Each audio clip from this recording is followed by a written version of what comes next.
game. It's not logical, but you contemplate. Are we? Am I?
Damn! Sacre bleu!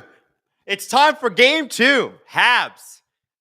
Washington Capitals. And Talon Sir has already said in the chat that he wants feet because the podcast came out, or the live feed came out before the podcast. You know what, Talon Sir? You know the rules. It's the playoffs. 1,000 likes. That's what it got to be. You guys didn't get the grippers last year until like the second round anyway, right? Like we were well deep into the second round before Gripper Nation saw the Kings grippers. You see what I'm saying? So anyway, hi everybody. It has been, I'm not gonna lie to you, it's been a hectic day. And I was driving in tonight. I'm like, I am really looking forward to hanging out and watching hockey and being with my friends in Gripper Nation. It's sort of been one of those days where you're just, and it wasn't for any particular reason. Last night, I did stay up a little bit later than I should, watch the Minnesota Wild game, which started at 11. Why are they starting that series so late? It's bizarre. Like I'm gonna look at okay, Wild, Golden Knights. I don't know how anybody watch this. Last night it was 11. Tomorrow it's 9. Saturday it's 4 p.m. So Hayden, who's a big Wild fan and who is very thrilled, and he's wearing a Minnesota Wild hat right now, is sitting there going, I don't know when my team plays, but I sure love cheering for them. I actually think if you were to look at the playoffs on the whole, some teams are going to like game 3 tomorrow night. Obviously, we're getting some game 2s. The Florida series just kicked off, so they're at game 1. I think of any single performance in any of the games that have happened so far in the playoffs, Kirill Kaprizov has had the best one. I think he's singularly been, in all the games that have been played so far in these playoffs, the best player that's played, period. He's been crazy. And Hayden gave us a lot of crap about our SDPN brackets because most people did not pick the Minnesota Wild. And listen, it's the Vegas Golden Knights. They're not slouches, right? They are Stanley Cup winners. They're pretty damn good. But he's like, yo, like, did you guys all forget? This was a really good team. And maybe we did. Game 2 was kind of crazy, don't you think? Anyway, we got Montreal and we got Washington tonight. Gripper Nation, my friends. Oh, Daniel says, I picked the Wild, Hayden. Let's go Wild. A lot of people picked. Okay. All the people that did are coming alive in the chat right now, Hayden. All your buddies are there. Yeah, Hayden says he loves the Wild love. And by the way, yeah, Montreal, Washington. I got to say, I know you don't get points for putting in a good effort, but I do want to say that Montreal, I think, did a pretty good job coming back in game 1. We'll see what happens tonight. Washington was objectively the better team throughout the game, but that finish was absolutely nuts. Absolutely crazy. Yeah, VGK Jameson says, no, Hayden, it's going to be the Knights. And I don't really think I'm surprised by that. I don't think I'm surprised by that. Yeah, it's gonna be a good night, kids. It's gonna be a real good night. We're gonna have some fun. Now let's kind of go over a couple things. As I said, my brain's a little all over the place. First thing, Washington Capitals lines: Ovechkin, Strome, Beauvillier. I think that's a pretty strong line. I'm actually I was impressed by Beauvillier's goal in the first game. He's just in the right place, right time. Guy's been a suitcase for 5-6 years. Nice to see him hopefully find a spot here. McMichael, Dubois, Wilson. That was a great line. You know what blew me away about that line? Game 1? Tom Wilson's vision. Since when is Tom Wilson like this crazy playmaker? But he was. Mangiapane, Eller, Leonard. Well, they're just bastards. Let's just be honest. And they had some good scoring chances too. Leonard looked a little overmatched at certain points, but he's a kid. He'll figure it out. And then Duhaime, Dowd, and Radish, really, really solid. Chikrin, Carlson, Sandin, Roy, Alexiev, and Riemsdyk. Hope Alexiev's feeling better. You know, he got hit a little hard last game. Now, let's talk about Montreal's lineup. I think Washington, on the whole, you can't really complain about anybody. Montreal, I have a complaint. Caulfield, Suzuki, Slavkovsky, you guys are good. You did your jobs. You scored on the power play. You scored on 5-on-5. I don't know if we can ask more from you. Anderson, Dvorak, Gallagher was like a throwback line to me. I thought they were great. And I thought Gallagher, especially in the early going, really did a great job of setting the tone and forechecking hard and doing all the things that you would expect a veteran to do. He's had a bit of a renaissance season, so give him credit there. Laine, Newhook, Demidov, which has changed today. Laine, Newhook, Demidov looked, well, they didn't look like anything. They just were there. I'm assuming they played, but you didn't ever notice when they were on the ice, except for the winning goal in overtime, where Laine, frankly, makes the same bad play twice. The first time, it leads to a turnover. The second time, he gets knocked off his feet, and it leads to an icing, which leads to Ovi's goal. So they've switched it up. Armia is moving up from the fourth line. He had a good game 1. Laine, Newhook, Armia is the third line, and Heineman, Evans, Demidov is the fourth. I can understand why Martin St. Louis is doing this. Demidov was invisible. Like he just wasn't. He just was not a player that you're like, oh yeah, no, I definitely need him higher up in the lineup, and he's gonna have to earn that. And I think Evans and Heineman were actually pretty strong last game. I thought that fourth line had something going. So if they're able to match Demidov against lower competition in lower stakes, I know it's the playoffs, but lower stakes, maybe he finds a little bit of confidence. And really in that role, what are you going to play? Like 10 minutes? Just something. He's a kid, right? He's a kid. He's a teenager. Just let him Let him cook. Let him bake first. Line though, dude. Steve said it on the podcast today. I know the podcast isn't out yet. He's like, we all kind of thought at one point Line's the rest of his game would even out, right? The fact that the 40 goal scorer right away in the NHL, we all kind of thought, okay, well, he'll figure out the rest of it. And he just hasn't. And so for Montreal, if they're going to want to win with this guy, and he makes $8 million a year, and if he wants a raise one day, you're going to need more than that. You are. And he is valuable, man. Like the guy is it's so important that he does well. And Montreal, I'm sure, if he rounds out some of those parts of his game, like if Montreal has to pay this guy, is he the first $11 million Montreal Canadian? Well, if next year, if he's playing a more complete game and he scores 45, 50 goals and all things that he's totally capable of, especially with his size and his speed, why not? The cap's exploding. Why not? But like you want to see him actually do it and sustain it. And I don't know if it's going to happen. I don't know. Also, I want to shout out the Washington Capitals anthem singers because they actually sang "Oh Canada" like they cared. I saw it. It's hilarious in the playoffs. Hilarious. Sedin Magic 15. It doesn't look like he cares enough to round out those parts of his game. I think he cares a lot. I think Line cares a lot to do that. I think it's probably part, remember, he missed like half the season. So it's not totally being fair. Vito says, Adam, score prediction for tonight and score prediction for Thursday. Tonight, I think it's going to be, I don't think it's going to be a crazy one tonight. I think the Caps did a good job figuring the Habs out, but Montembeau's a really good goalie. I'm going to say 4-3. And I think Ovi gets another goal tonight, by the way. Normal Squidward, I'm still very pro ditching the anthems before sporting events. Amen to that. Amen to that. Give me your score predictions, kids. Let's go. We're underway here in Montreal.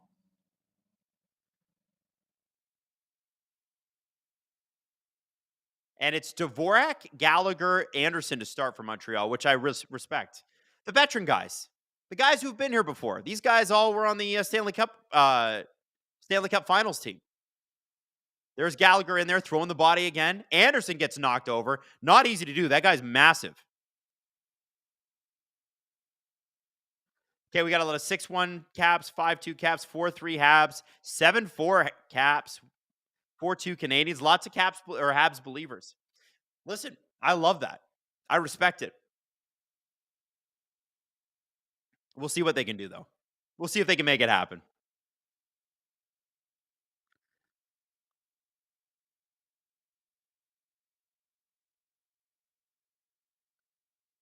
Hayden says, which wildcard team has the best chance to move on? I think he's asking me that because his team is a wildcard team. But if I were to go off of what I've seen thus far, I'm going to say Minnesota. And the X factor there is Kirill Kaprizov. He is the best player of any of the four teams from the wild card. There's not a single player on any of the other teams that's even close to Kirill Kaprizov. So kind of, go with the team with the best players, right? Doesn't mean that the other teams can't move on. I just think the Wild have the best shot. Cappy says, why do you got that deep voice filter on? I don't know, man. This is just my voice. I don't have a deep voice. Good start for the Habs here. I think you're going to see the Habs try to skate the Caps a little bit into the ground here. Kind of, that's sort of what they did in the first period of the last game, right? Skate. Forecheck. Try to get something going on. Obviously, you saw there, they just missed a shot on Logan Thompson. Ooh, Tom Wilson. I missed this one. Man, they're really going after Cole Caulfield. Ovechkin ran him over last game. It's bullying, man. It's bullying this poor man. Everybody asking if I've seen Andor yet. I have not. I've been all playoffs. I don't think I'm going to get to see Andor maybe an episode before Friday night stream, I think. But yeah, it's going to be a bit. All right. Evans down low. This is the Demidov line, by the way, with Jake Evans and Heineman. I'm curious to see how this is deployed today. Again, match Demidov up with competition he can eat alive. Make something happen there. Why not? I respect Marty St. Louis for trying this out. Also, it kind of limits Demidov's ice time, and I think they put him under too much pressure. Savard with the shot in. Bit of a floater. Thompson blocks it away. Duhaime. Oh, Alexiev sort of fanned on that. That could have been bad. And it is an icing, so that's not great. Sierra Marlowe says, Adam, please give us the clap. You betcha. I can do that.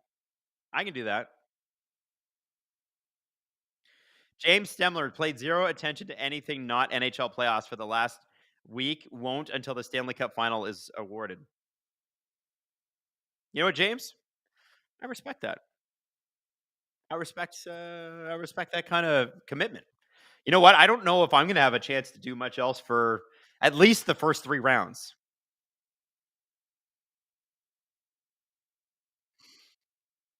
But I look at it and go, I can watch. Listen, I want to watch Andor so bad, so very bad. But I also look at it and go, it'll still be there. It's kind of crazy because I can't watch Andor on my own. My wife and I watched season 1, and she loved it, and I loved it because it's like a psychological thriller. Like, it's very tense, and so we're like, okay, well, we have to watch this together. This is a couple show, and as you know, it's like cheating. If you watch a show without your partner, it's bad. Can't do that. So we're not going to do that. So I'm gonna have to wait. But guys, I've heard it is the greatest, and people are absolutely loving it.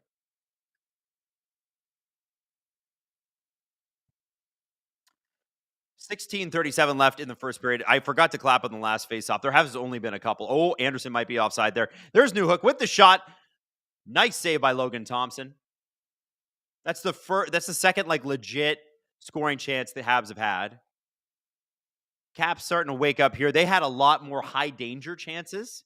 I think the Habs were all over them in terms of outside shots, but I have to give the Caps vets some credit. They really, really had a way of finding these quick, high danger opportunities for themselves last game. 16:03 left in the first period for anybody watching along who wants to align streams. Tom Wilson in on Mike Matheson. Carrier gets it away.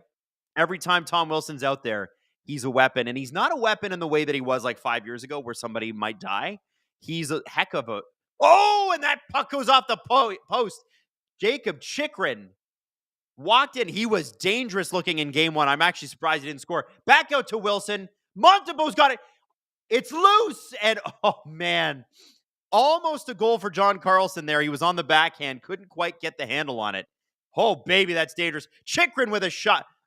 Not a shot, a pass. That would be a pass, Adam. Dubois down deep.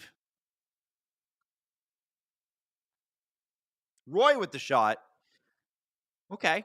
Wow. Caps coming out firing here. Radish low. Duhaime in the corner. Dubois. Back for Roy. You have to say this about the Caps. They have such dangerous defense. When you look at, John Carlson, obviously we know. Chikrin has just been an absolute weapon. And Matt Roy, underrated. And also, hey, Rasmus Sandin too. It's pretty smart, man. They've made some good moves. Basically rebuilt their defensive core in the last 2 years by just being smart. They found a distressed asset in Rasmus Sandin. The Leafs wanted to offload him. They found a distressed asset in Jake Chikrin. He wanted out of Ottawa, and he was, he had a contract expiring. And then they got Matt Roy in free agency, and they outbid the Leafs for him. The Leafs were second place on the Matt Roy sweepstakes. And I think it's because the Caps were willing to go to the 7th year. Leafs weren't. So Leafs ended up with Oliver Ekman-Larsson instead and went out and traded for Brandon Carlo. I don't hate that for either side. I think it worked out.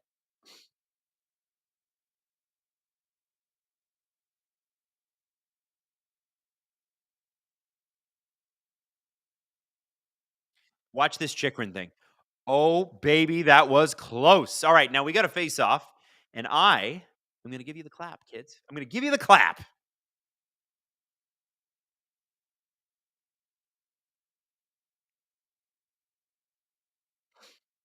It was obvious the Caps would feed on Matheson shoddy play. I thought Matheson's been pretty damn good for the Habs this year. Good leader. Boom. There's your clap. 14:04 in the first. Is the SDPN pod being uploaded later tonight? Yeah, Jesse's working on it as we speak. It should be up pretty soon. Pods are going to be a little bit later these days just because of all the stuff we have going on. And it's the playoffs, and there's just so much happening. Demonov out there with Evans and Heineman on the fourth line. Not bad for the Habs if you got to play a guy like Demonov on the fourth line.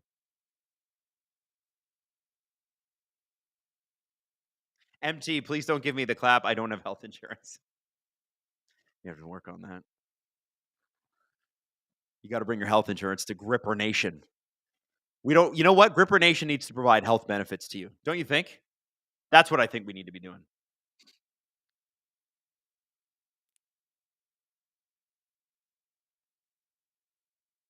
Man, look at that hit. Ovi's throwing hits like it's 2006. James Stemler, if you're VIP ad free, the pod is already out. Well, I think I know somebody who's VIP ad free. And I think I know some people that aren't. No, I'm not saying anything. No, nothing. Nothing's bothering me. No, I'm fine. I'm fine. Jazzy Joe. Okay, kids, I'm going to give you the clap. That's me, baby. Ripper Nation. Give me that Canadian healthcare, says Net Friend Presence. In Gripper Nation, everybody gets free healthcare. Everybody. Charlie T, where's the pod? Yo, Charlie. If you were VIP ad free, you would have the pod already. It's out.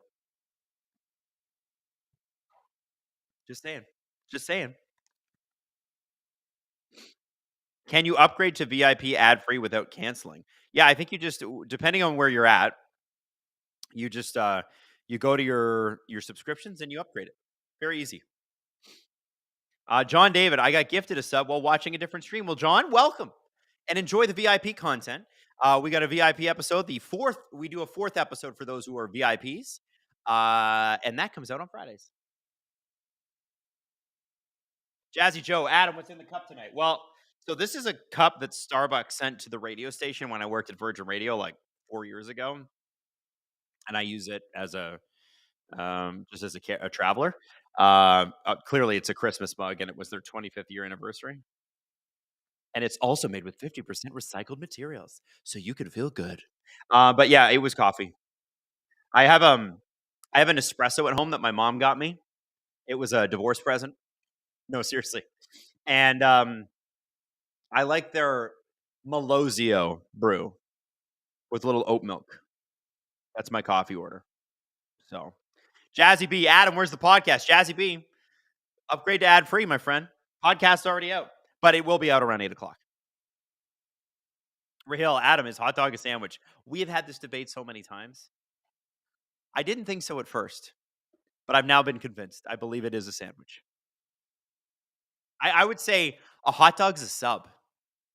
If we're getting super specific, a hot dog is clearly a sub. It's a submarine sandwich.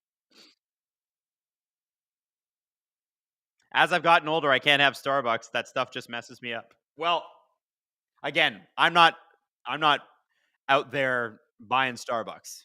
I'm a Tim Hortons guy. But this is just a carrying cup that I have. I'm definitely a Tim Hortons person.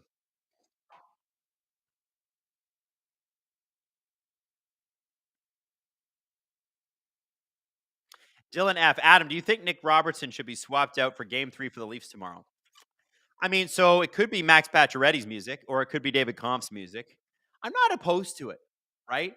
I think especially for an away game, you want to have a little bit more toughness, and Pacioretty is a monster. So I'm hoping that we get the opportunity to see him in the lineup at some point soon. But yeah, I have no idea. Kampf too. Kampf has not been playing, and he's good. John says, bring back Tim Biebs. They were great. I remember Tim Biebs, and they were actually pretty great. Duhaime, Sandine, ooh, like little tip. I don't think Montembeault saw where that was going.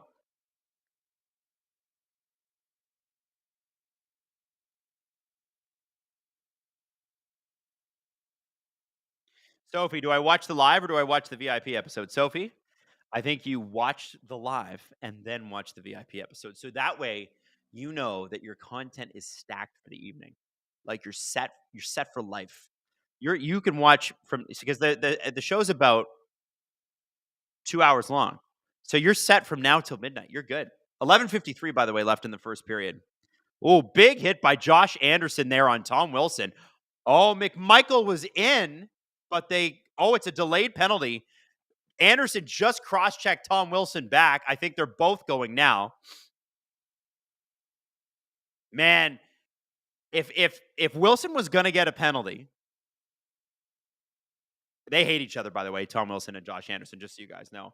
If Tom Wilson was already going to get a penalty, Josh Anderson is a moron for doing this and getting a penalty. If Tom Wilson wasn't going to get a penalty and Josh Anderson does this, well, it looks like they're going to be, look, so Anderson hits him from behind. Okay. Okay. And then he cross checks him.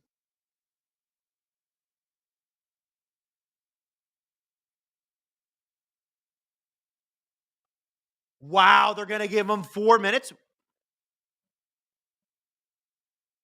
So, and Tom Wilson will get 2 minutes for unsportsmanlike. I wonder what Tom Wilson said. That's kind of crazy. James Stenler, my dad bought a $3,000 espresso machine and justified it by saying it'll pay for itself. He doesn't get Starbucks for 2.5 years. James, he might be right on that. Sadine Magic 15 just upgraded to SDP VIP ad free because he wants the podcast, and it's available there right now. Why did Tom Wilson get an unsportsmanlike there? So crazy. Francois Lebel putting out good karma for the Habs. Amen. Good karma for the Habs. We love the Habs. We don't love playing the Habs for the Leafs, but Francois Lebel also gifting 5 SDPN memberships. Thank you, Francois Lebel. Justin Dagman, Ben Everson, Greg Chevrier, Todd Calderon, Matthew.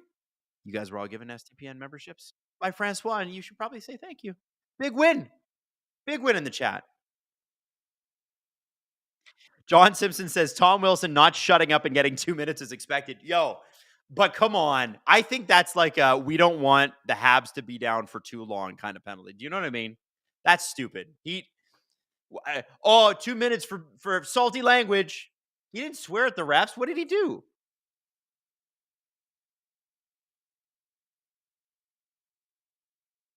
Let's see what the Caps power play can do. Lots of booing going on in Washington. Oh, Chikrin with a move. Cuts to the front of the net. What does Steve always say? Go to the net. And Chikrin does that. John says salty language is terrible. True. Very true. Pretzel Hunt, prayers for Tom Wilson's traumatic injury. Stop. Poor Tom Wilson. He's not even like, he's tough, but like, is he that guy anymore?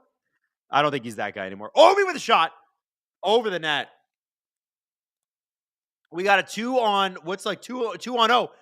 Heineman. Oh, can't get it. Nice play there. Habs just burning time. 48 seconds to go.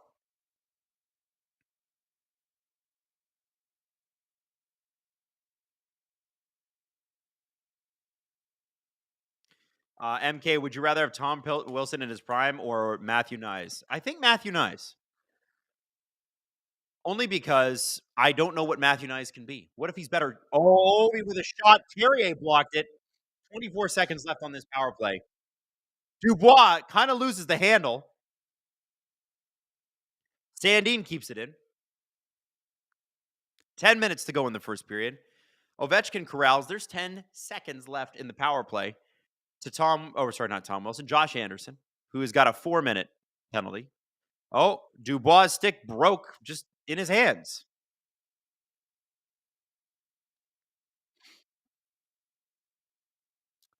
So Demidov, who was serving the penalty, is out of the box. Oh, Sandin. Oh, man. Great play to the front of the net. Nobody there, but really smart idea. 3-on-2 for the Habs. Oh, a huge hit by Matt Roy. Huge hit on Demidov. That's taken the body. Lane Hudson floats one in. Roy gets it around. Sandin is going to try to get, but Montreal is there first.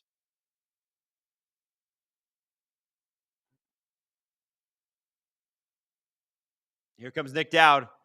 Nice little move. He's pushed over. Radish along the boards to Duhaime.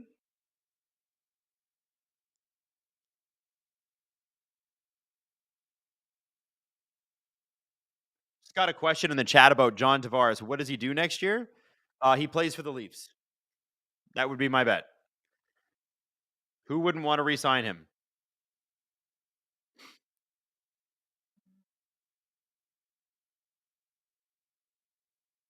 8:28 left in the first period. Man, Hudson is shifty. It's fun to watch him with the puck. Gallagher with some great moves behind the net, taken down. I think the Caps defenseman there kind of swiveled his head to be like, that wasn't a penalty, right? It's Trevor Van Riemsdyk, by the way. I'm still getting used to everybody's numbers. I used to know like everybody's numbers in the NHL when I was a kid, and I would go get hockey cards. Rhett Leonard, oh, what a play! Ryan Leonard with a great play. Alexi, was it? No, who was free there? That was great.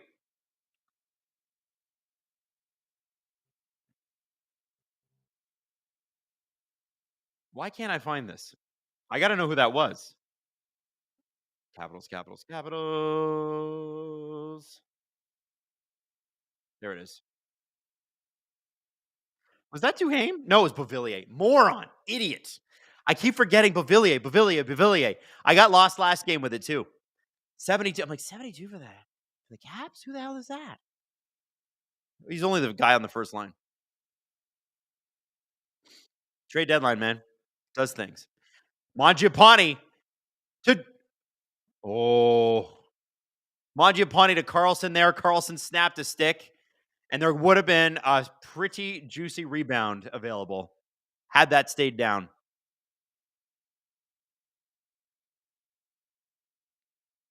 McMichael gets bumped on the way out, but he does get the puck clear. This is a really fast-moving period. Not a lot of crazy scoring opportunities, but it's exciting. It's a good period. Got to give the Habs credit here. Again, a team that nobody really picks to win this series. They're keeping pace of play up. They're doing a good job, and they did a good job killing that penalty. No slouch here.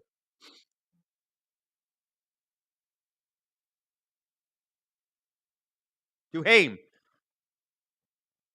who has had the puck a lot. 6:19 left in the first. Sedin Magic 15. I thought SDPN VIP ad free. I was that already, but I had YouTube Premium and I wasn't getting any ads. My bad. Hey, Sedin Magic 15. We love you and we appreciate you. Thank you. Just rocks, man. Just want to say. Sean Pinch says, I think that unsportsmanlike on Tom Wilson was to cancel out the cross check, considering the boarding was a weak call, potentially.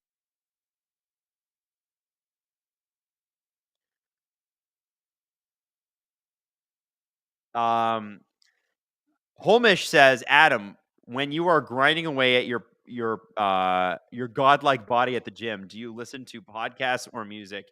Any suggestions for either? I actually do listen to a lot of different podcasts that are like outside of sports because it's sometimes you need a break, right?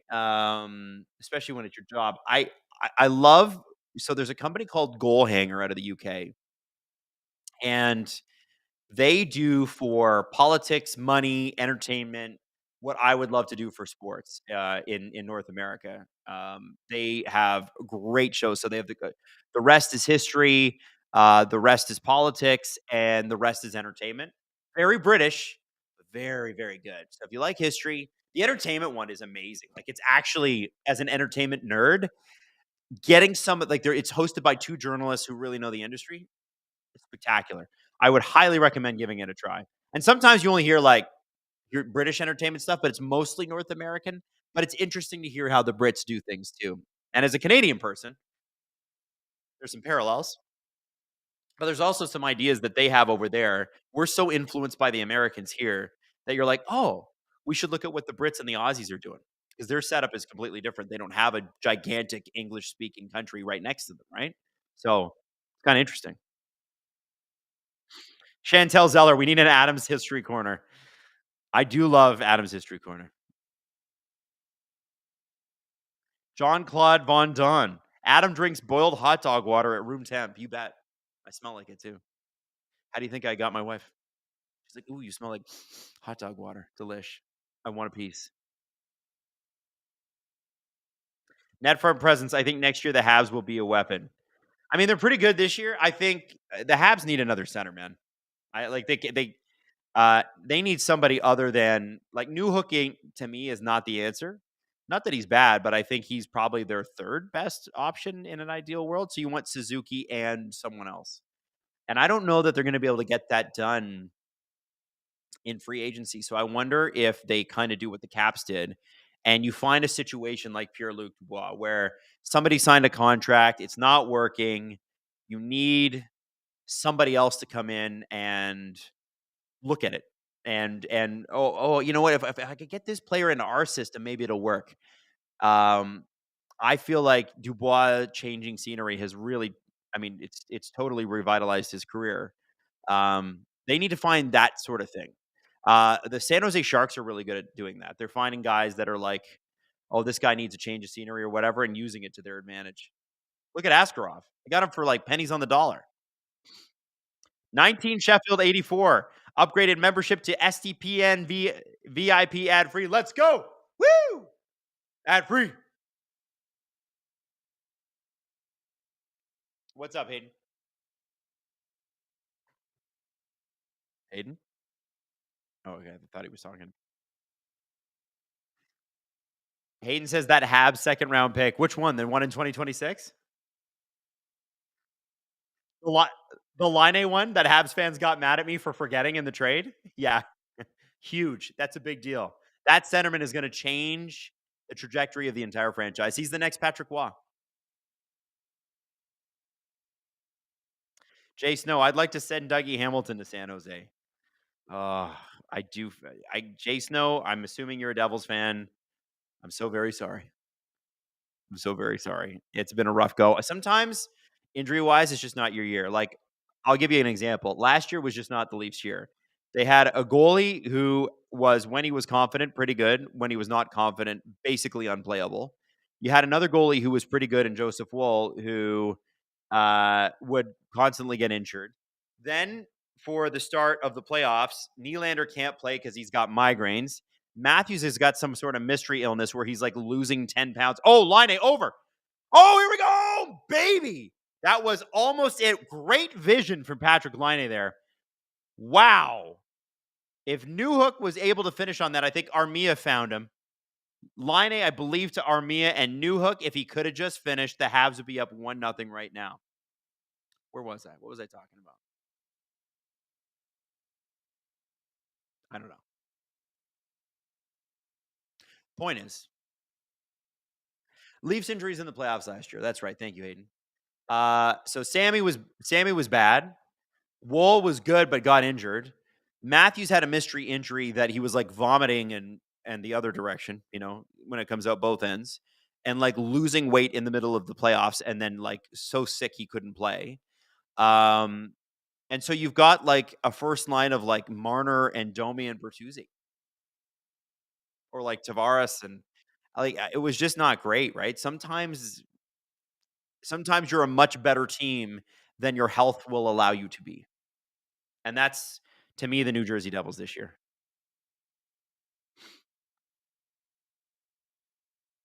Madman 22, if Newhook was able to finish. I know. That's why I think Newhook's a good player. I just don't think he's the guy that you're in an ideal situation playing with Line. I think you need a legitimate, crazy, crazy good passer. It's my opinion. Devils had no depth. Says Jay Snow. Well, they do have some depth. It's a lot of it's sitting on like you think about the scores they have. I mean, you'd like to see a little more out of Timo Meyer. Jesper Bratt is amazing. Hughes is amazing. But again, like if Dougie Hamilton's not playing most of the season as he was injured, like it's just ugh, I feel for you. Hayden asks, could they afford Brock Besser? That's a good one. Somebody is going to give him the 8.5 million over 8 years that he's looking for. That's the contract, apparently. I'm looking at their cap projections. It appears they can. They got 12 million bucks, but I don't know who they have to re-sign. Nothing crazy. Like you can do without Daniel Sprong. I don't think is Curtis Lazar coming back for anything more than $1 million? Probably not. Nathan Bastian's up. Yeah, yeah. Anyway, it's doable. Brian Dumoulin's up. They'll handle that. 4 minutes left in the first period. Habs, I think, had the best chance so far. Alex Newhook just could not get a handle on it. First line for the Montreal Canadiens have been a little bit invisible today, with the exception of Cole Caulfield getting run over by Tom Wilson, which Josh Anderson then said, no, we're going to cross-check you for that. You can't do that shit.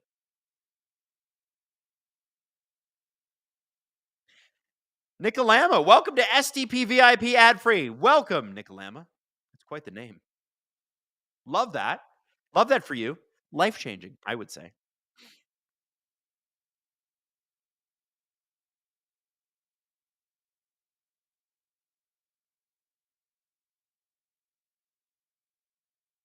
Hey, Adam, the complete opposite attitudes and energies of Berube and Savard when the big goal was scored in overtime was hilarious last night. I love how Craig's basically like, chill out and get off me. LOL. Yeah, well, I think Craig Berube has always been a pretty I think Savard is a fiery guy, and I think Berube probably can be, but he's mostly just chill. And there's also a thing with coaches where it's like they score a goal and the camera cuts to them and they're you know, just staring blankly into space. I don't know what it is about coaches. I don't know why they don't get more animated. Guys like Torts do. Crash test fetus. Doesn't matter who loses tonight. Rangers still took the biggest L today. Go Habs, go. That's right. Chris Drury got an extension today, guys. Did you see that? He got an extension. Listen, if you blindly do mostly what the owner tells you to do, you will get rewarded for it. And it's funny because Habs fans, you are directly benefited to the positive for this. Jeff Gorton should still be the general manager of the New York Rangers, but he's the president of the Montreal Canadiens because the Rangers are silly billies. And he hired Ken Hughes, who is doing an incredible job. RDP says, I hear Torts is going back to the Rangers. I mean, I could see it working, but I also think that maybe they don't need a hard ass coach. This team, like I don't know. Oh, what a play, Mangiapane! But Montembeault stands tall. 2:22 left in the first period.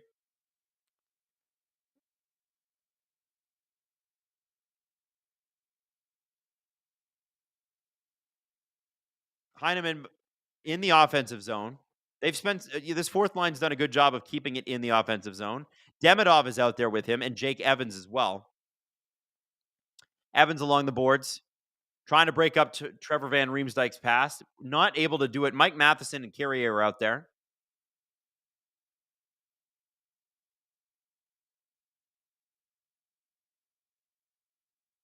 Matheson just sits there. Caps fans boo him. Here comes Brendan Gallagher. Really good in game one. Didn't get any goals, but a presence. He was noticeable. Josh Anderson, who took a couple, who took a penalty earlier on Tom Wilson. I want to see Tom Wilson and Josh Anderson go. And it doesn't even have to be a fight. I just want to see them crush each other. Unstoppable force, immovable object. Ovi with a shot. Not a particularly, like it was fast, but not a crazy one by his standards.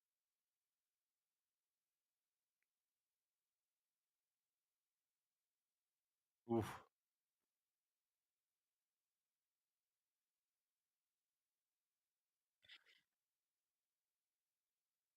Normal Squidward calling it now. Coach Q is for sure getting one of those openings.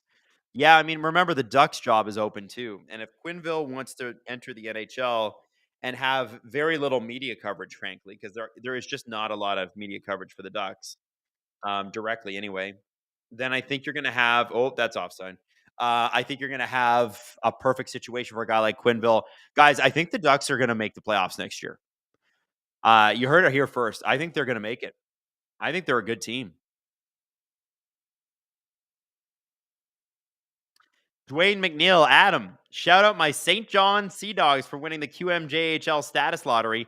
#1 overall, go Dogs go. Dwayne, I'm not surprised that you're from the Maritimes with a last name like McNeil.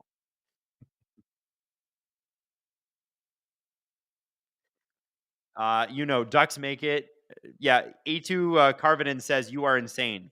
Listen, any team that has 2 goalies that were that good this season with a team that could not score goals, I think the Ducks are making the playoffs. Just saying.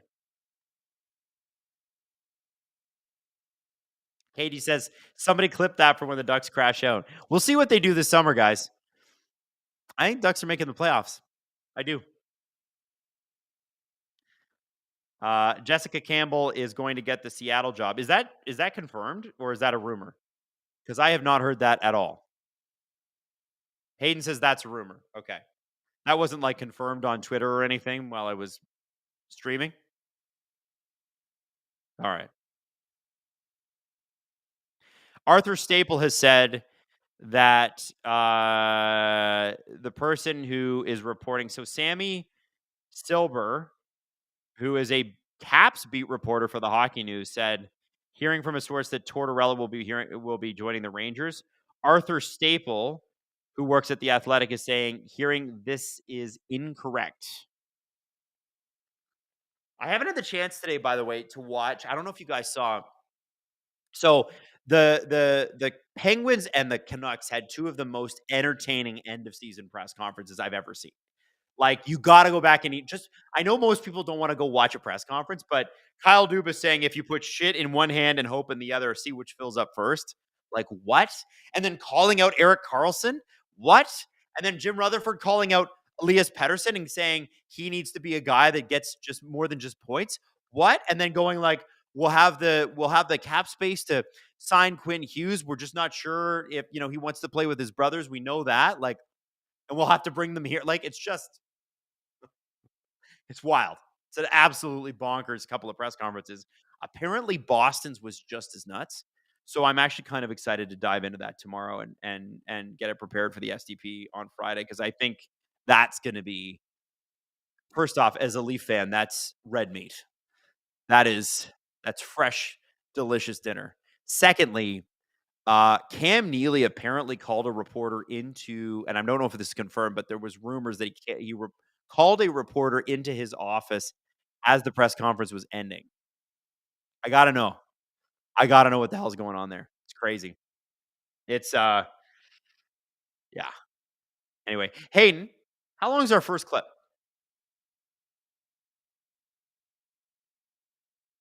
What is it?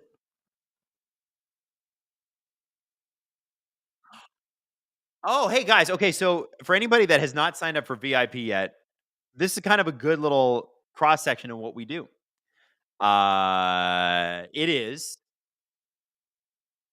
It's us talking about Katy Perry and Gayle King, Oprah's buddy, going up in that spaceship that Jeff Bezos built, the phallic-shaped spaceship. It does look like a penis. Like, I can't lie to you, it does. And sort of the fallout from that, it's pretty fun. We're going to play it now, and I'll see you back here for the second period. How does South Park make episodes? Jesse, can you go up and down on that? Can you scroll up and down? Can you scroll up and down? Oh, yeah. Is there a hole in the top? Like, dude. That's the pod they sit in. Oh, God. So, like, Katy Perry's in there singing Roar.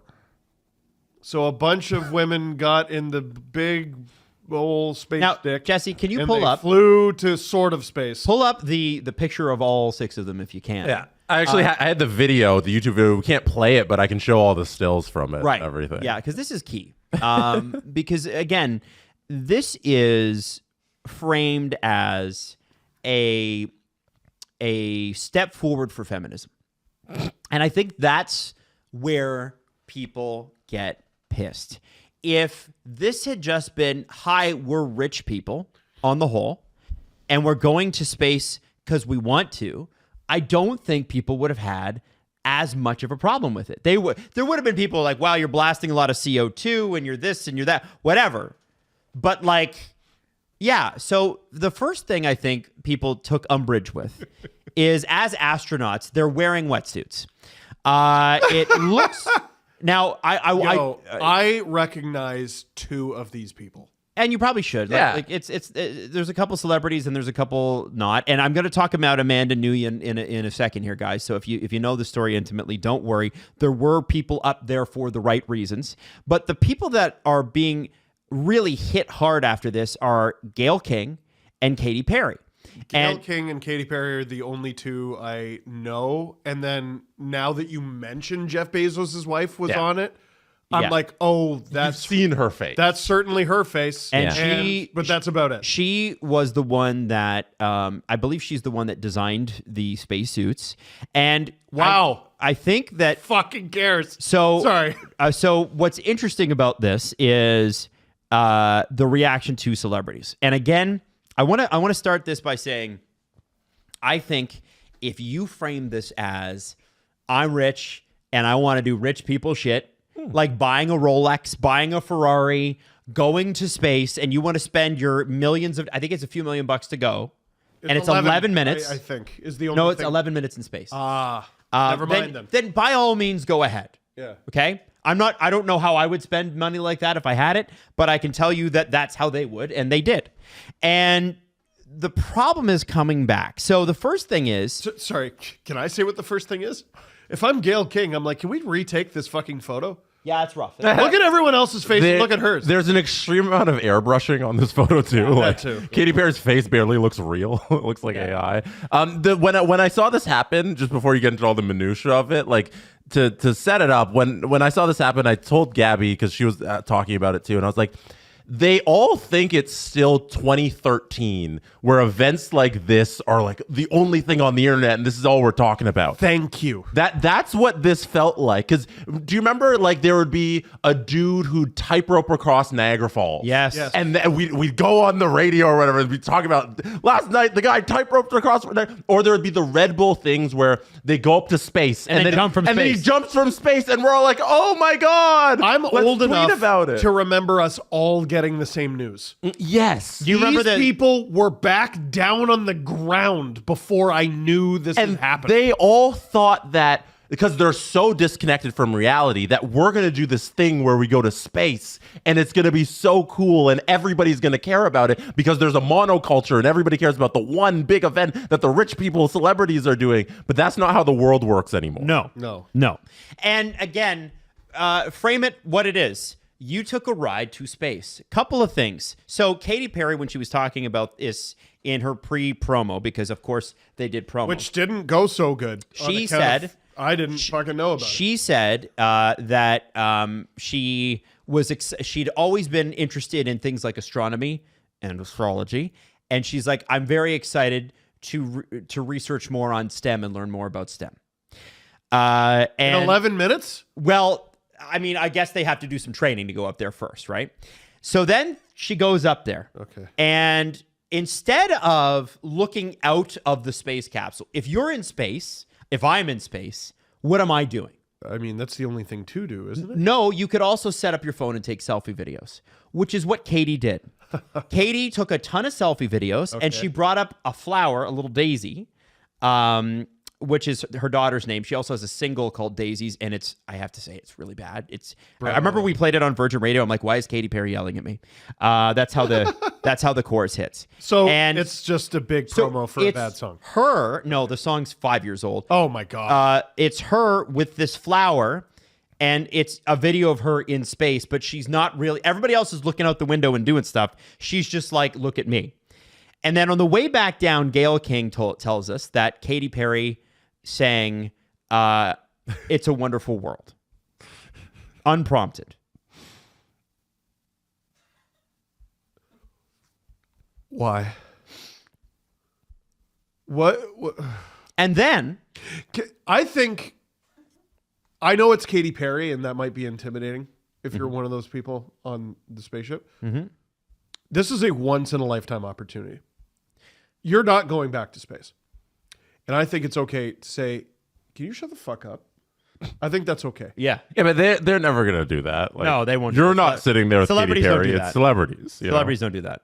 Yeah. They don't do that to each other. Now, Are they celebrities? Yeah. All of them? Gail King is a very... I know Gail King. Yeah. Steve, Lauren Sanchez. you know that's never going to happen. Yeah. And you know you wouldn't do that either. Yeah. I don't think you tell Katy Perry. Yeah, you're posturing nice. a little. You're too You nice. wouldn't tell Katy Perry to shut the fuck up. There's no way. It would take you a lot to tell someone to shut the fuck up. Yeah. You tell me that, but Potentially like, No, me you too. know how I stop her? I join. That is what I would do. Fair enough. Now, That is, yeah. Oh so my Katy gosh. Perry's comments have rubbed people the wrong way because it starts off with, "You will never know the love you have inside you until the day you launch." And people are like, what? "I guess so. I won't ever know." And then they interview her right after, and she said, "It's the highest high, and it is a surrender to the unknown, trust." And this whole Yeah, that's a journey list of words for is sure. not just about going to space. It's the training. It's the team. She's holding the flower. It's the whole thing. I couldn't recommend this experience more. This is like up there with all sick. the, different tools that I've learned in my life, from meditation to the Hoffman process. This is up there because what you're doing she is talking you about the dude who find breathes? you're finding love for yourself because you got to trust yourself on this journey. And then you're feeling the love when you come back down for sure. And you're feeling that strength. So I really feel connected to that strong, divine, feminine, right now energy. And by the way, Katy Perry has said she's never felt more connected to love than on this Women journey. have been to space, eh? Oh, 100%. It's not. There's it's not one there right now. They've abandoned her. And Gayle King has been a lot more indignant. It starts with the quote where she goes, "I'm so proud of me." She said, "I'm proud of the women, and I'm so proud of me." And people said, "Listen, Gayle, you guys took a ride on a rocket. You went to space. And before the rocket takes off, everybody puts their hands in the middle." And again, throwing back to Jesse's 2013 reference, they go, "Taking up space." Oh my goodness. Quite literally, that's what they did. And this is the faux feminism that Katy got criticized heavily for from her album last year, where she worked with Dr. Luke, right? I don't know who that is. He's a guy that allegedly sexually assaulted Kesha and wrote all the That's his songs. name? Dr. Luke, yep. Oh. And so she worked with him. There was huge backlash with that. And then she had the song, "It's a Woman's World, and You're Lucky to Be Living in It." And everybody's like, Is that how it goes? Yeah, that's how it goes. Sick. So people were not happy about that. And Gayle King has a very interesting take on this as well. She said, "Anybody criticizing this, people need to do more due diligence," is what she said. She said, "I wish there was more due diligence. And my question is, have you been to space? Go to space or go to Blue Origin and see what they do, and then come back and say to me, this is a terrible thing." Oh, What? okay. And then she also said, Yo. she took a moment to call out those who were calling the flight a ride. She said, "You never see a man or a male astronaut who's going up to space and they say, 'Oh, he took a ride.' It's always referred to as a flight or a journey. So I feel it's a little disrespectful for what the mission was and what the work Blue Origin does." Now, if I get into the same race car as Lewis Hamilton, am I a race car driver? No. If I get on a roller coaster, am I a roller coaster operator? Yeah, no, you went to Wonderland and took a flight on the Bat. So what they said, what Gail said was, "I know there are cranky Yankees and I know there are some haters, but I'm not going to let people steal my joy and the joy of what we did or what we accomplished today." Now, the question is, what did they accomplish? Again, we go back to how this was framed, Jesse and Steve. It was framed as, this is a mission for feminism. And to be honest, and a lot of celebrities have spoken out about this negatively, saying, "Yeah, no, it wasn't." I want to play MRATAs when you're done. You want to play it? Play it. Oh, Play it now. No, when you're done. You're talking about the framing and everything. If you had just said, I'm rich, I want to do I can buy anything in the world, but you know what's hard to buy? A trip to space. So I'm fucking doing it. Isn't this what Lance Bass did like all those years ago? And I feel like it was under the guise of, yo, I want to go to space. Fuck and yeah. we were all like, yeah, I get that. And everybody can respect at least that. They can say, you know what? You're rich and we live in a capitalistic society and you have the money to pay the ticket, so you go ahead. Why not go to space, I guess? But when you have Gayle King on the news going, you wouldn't believe how many young women have already reached out to me, how many girls we've inspired to get into science because That's of end time this. shit. Like this. Sorry. So that is where people are like, hold on a second. You were in space for 11 minutes. There was no real mission here other than it was tourism. And let's not make it what it isn't.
Hello. What do you guys think of the VIP clip?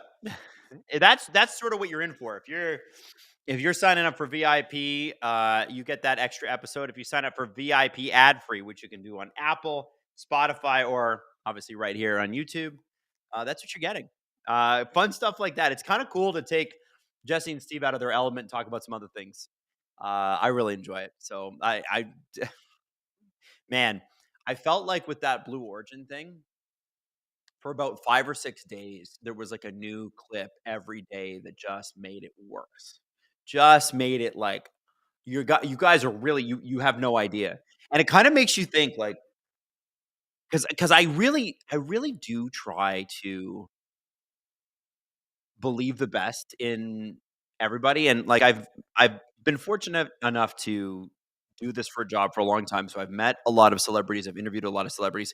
Doesn't mean you know them. You shake their hand once and sit across from them for 20 minutes. That's not knowing somebody, but you're there to do a job and they're there to do a job and you do your job and you go. And maybe I've never, maybe I met some pretty famous people, but like maybe you just don't really know somebody until they're sort of put out there in a poorly managed PR situation and you don't know how out of touch they are. Like Gayle King does the news every morning. And for her to say into a camera, straight faced, have y'all been to space? Like, Gayle, are you poor shaming me? It's just crazy, And I just and Katy Perry talking about like we weren't just in space, we were making space. We were keeping space. We were like, what kind of weird platitudes that are meaningless are you talking about? You know what I mean? Like, what kind of coach answer is that? And so I guess my thought on it is that I am genuinely shocked at how out of touch these guys are. Genuinely shocked. But that's the scenario. That's what it is. And maybe I shouldn't be shocked. Maybe I'm the naive one. But it just is crazy to me.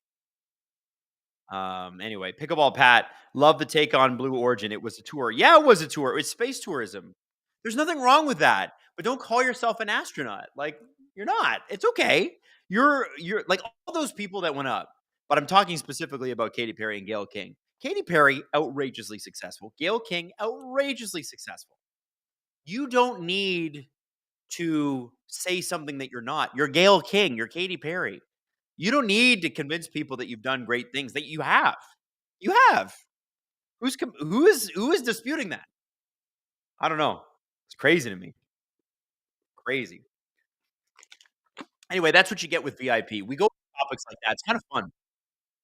That's why we do it. That's why we like fun. Yo.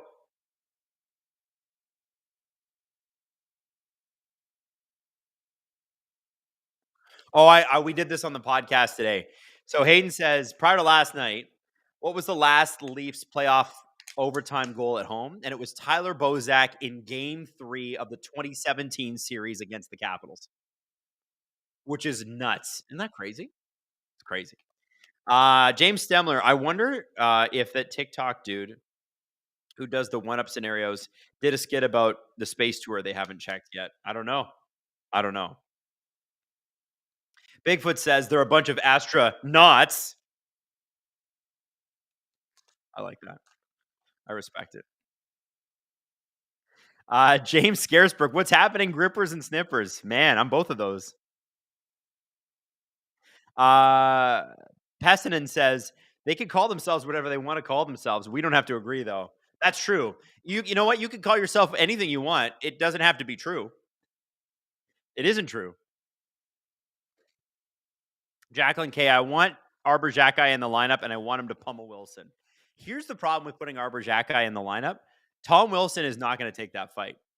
Because if Arbor Xhekaj is in the lineup,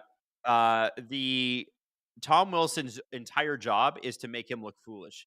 Because Tom Wilson's a really good hockey player. And Arbor Xhekaj is a marginal NHL player. Marginal. And that's pretty good, man. I'm not saying that's bad. I'm just saying if you put Arbor Xhekaj in the lineup, especially on the road, I think without last change, the Caps are going to feast on him. I could see him getting in the lineup for Game 3, though.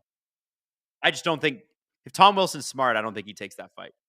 Because, man, who would you rather have on the ice? Arbor Xhekaj or Tom Wilson? So if they fight and you pull Tom Wilson off the ice, Habs take that trade all day. Caps do not. James Scaresbrook, who's more likely to draw in Wi-Fi or Revo? Wi-Fi, for sure. Xhekaj, for sure. No disrespect to Ryan Reeves. I don't see how putting him in helps them, especially ahead of two guys that are sitting on the sidelines in David Kampf and Max Pacioretty.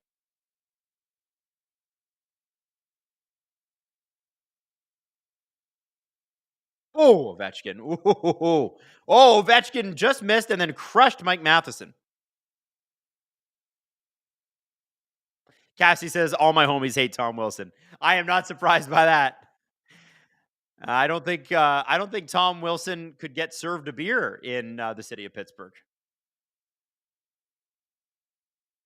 even if he paid for it. There's Gallagher, turns around and shoots, and then we get a goal. And is that Josh Anderson? It's Josh Anderson. Speaking of people that don't like Tom Wilson, Josh Anderson with just a gritty Josh Anderson style goal. Great play by the Habs, and that's exactly how you want to start. I think Dvorak and Anderson were in tight. I'm hoping that neither of them interfered with the goalie. But you see Brendan Gallagher take that shot. Okay, Ovechkin, bam. Matheson. Dvorak gets it out. Gallagher turns, shoots, and it kind of flutters in, and then Anderson's able to kind of backhand it over the pad. Francois Labelle, I can't believe that Katy Perry and Gail King said it was the best experience of their life, and they're both mothers. Don't take that. When people say it's the best experience of their life, don't take that seriously. I think, also, I'll be honest with you. I can't imagine, I never went through it, but I saw it. I think having a kid is great. The act of having a kid, not as great. Mother Nature. Oh, Heineman also almost scored there. Oh, Thompson was right out of his net, dove for it, and the Caps defenseman almost put it in. Sedin Magic 15. Wait a minute. I thought Josh Anderson only scored against the Leafs. Yo, that's what I thought. Apparently he scores against other teams too. It's rare, but it happens. Karan says, yo, 10 the goal. Thompson did 10 the goal. Wow, Heineman almost really did have it. And then he's been slipping and sliding all over his crease all series. Look at him. Watch. Slides too far to the left and then has to overslide to the right and dive. And almost gets burned on that second slide. But he was right in position for Heineman. Caps win the faceoff draw. John Carlson shot. Ovechkin tip. Doesn't go anywhere.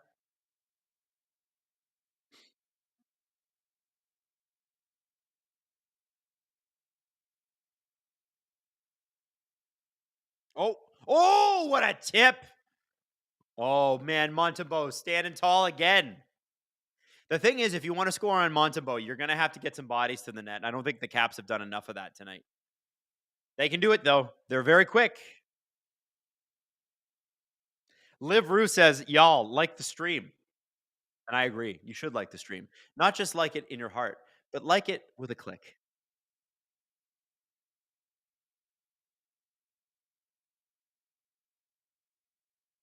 So it was Dvorak that scored. It wasn't Anderson. Interesting. All right. I was wrong. I thought it was Anderson. Did it not look like Anderson? Aaliyah T says, I feel awkward like asking about this, but can I get the clap? Yes, you can, Aaliyah. I will give it to you right now. All right, here we go. 17:27 left in the second period. I will give you a clap for a face-off so you can align your stream with me. Are you ready? Boom! Oh, they didn't even show it on the broadcast. Okay, that wasn't my fault, but you got the relative idea. Struble in, gives the puck away.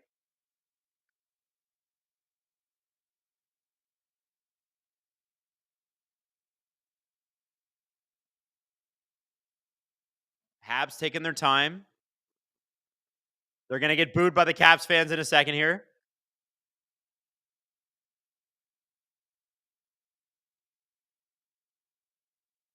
Suzuki. Oh!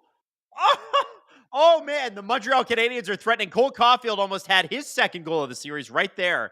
Slavkovsky had some great chances in the first. Suzuki obviously had a major goal, and so did Caulfield in the last game.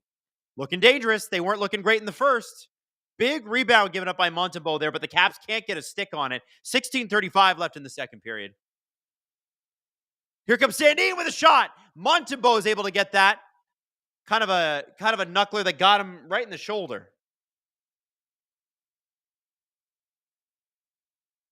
McMichael, Radish, down low. Savard falls.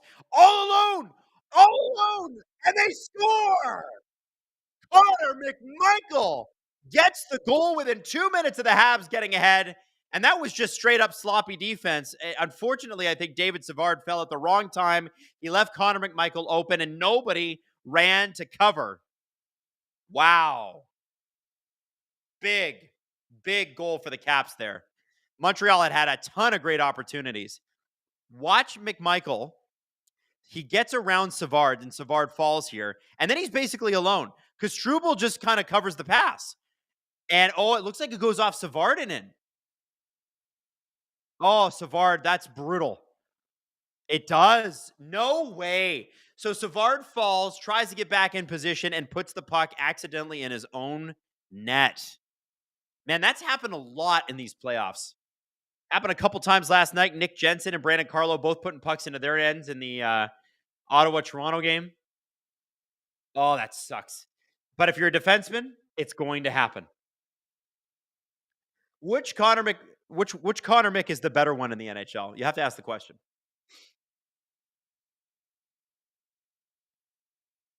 Oh, there's a trip at the blue line. Adam, would you and Steve ever consider doing a joint watch along together for the same game?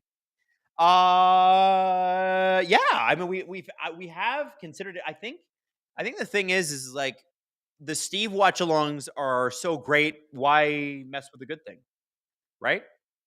So yeah, I kind of just let him do his thing. And it's harder than you think when there's a live play going on, and you're used to it and you're in your vibe.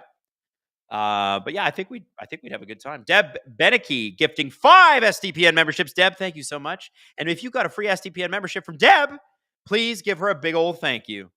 Francois Labelle 800 plus viewers, less than 260 likes. Click like. Francois right. Click those likes, kids. 15:34 left in the second period. Oh, Chychrun with a nice turn spin shot. It just goes a little bit wide. Man, Jake Chychrun, man, he should have like 5 goals already.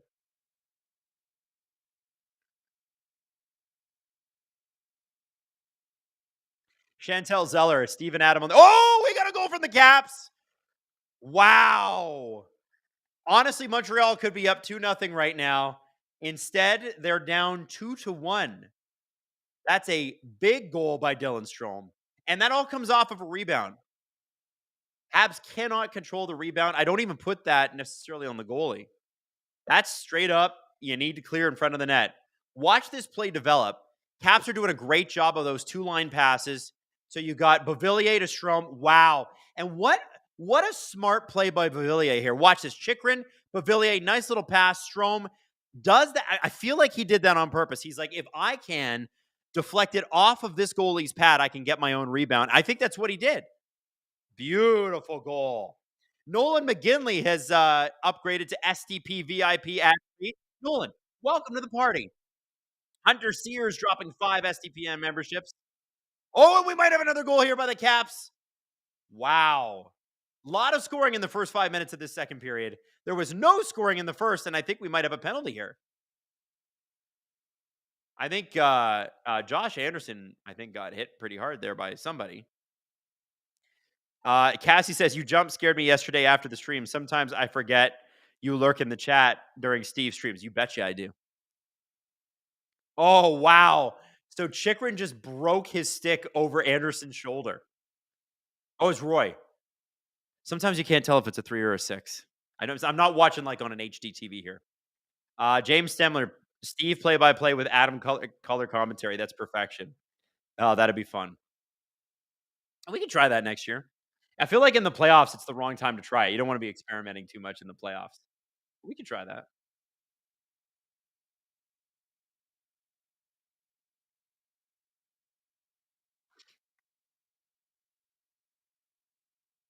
Hayden says, and we can go to Jesse from the rink. We can. Full SDPN coverage of Leaf games. Be cool. That'd be fun. Chantel Zeller said earlier that that would be a lot of ADHD on one stream. I mean, it's a lot of ADHD on one podcast, Shan. I mean, that's why we're all here, isn't it? 14:52 left in the second period. Line to Hudson. Line is wide open and looking for a shot. Hudson looked at him. I think this is the time you get it to Line. Get it to Line. Shot! And he misses the net. Hudson is able to hold that in. Hudson. Suzuki. Hudson. Little bit of too much passing here. Need a little more to the nets. Oh, Suzuki tried to find Line. Had he got him, that would have been a wide open shot. But again, it looks like a 3-on-1 now. Oh, 2-on-1 here for the Caps. Here comes Dowd. Oh, great play by Van Riemsdyk and Dowd. Not exactly the big finishers you want on a 2-on-1, but still, it's the playoffs. Anything can happen. 1:11 left on the power play. 14 minutes left in the second period. There have been 3 goals since we started this second period. So if you took a quick nap or you went to the bathroom, sorry. Here comes Tom Wilson. Looks like he's going to be on a breakaway. Tom Wilson. He cuts ahead. Oh, and he does the spin and shot and just misses the net. There was a hole there for it, though. Tom Wilson having a good series. He's a playoff performer, man. He's a gamer. Oh, Caps with another break. And that is a hooking call. Are you kidding me? Oh, my God. Line got away with one there. Did the Caps player sell it? Oh, yes. Oh, very much so. But 9 times out of 10, they call that. Maybe the ref made the right call, but oh, baby. Oh. Caps fans are not happy about that. Was that Anderson that was that sold that? Mark Shaw, we need a time clock. Yeah, it's hard to do, Mark, but 12:55 left in the second period, my friend. Here comes Nick Suzuki. Power play is over. Gallagher. Here comes Dubois. Oh, there is a. Oh, Dubois has lost his helmet and can't keep playing. He's got to get off the ice. Carrier was able to knock it off. I don't know if it just came loose or whatever. 12:28 left. We still have not had a whistle, so we haven't had the chance to see Anderson getting tripped by Line tripping somebody from the Capitals.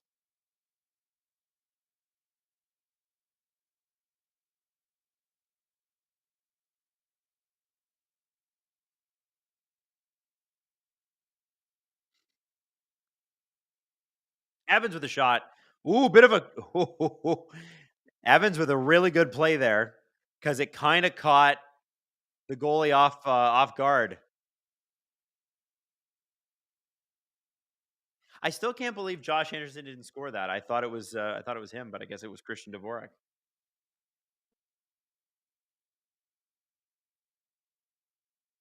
Hayden, say that one more time.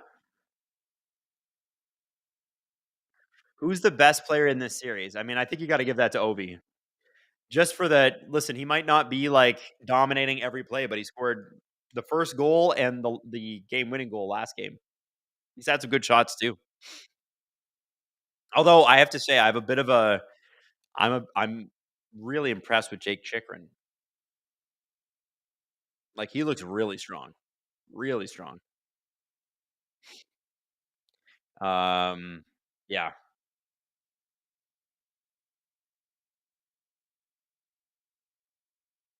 All right.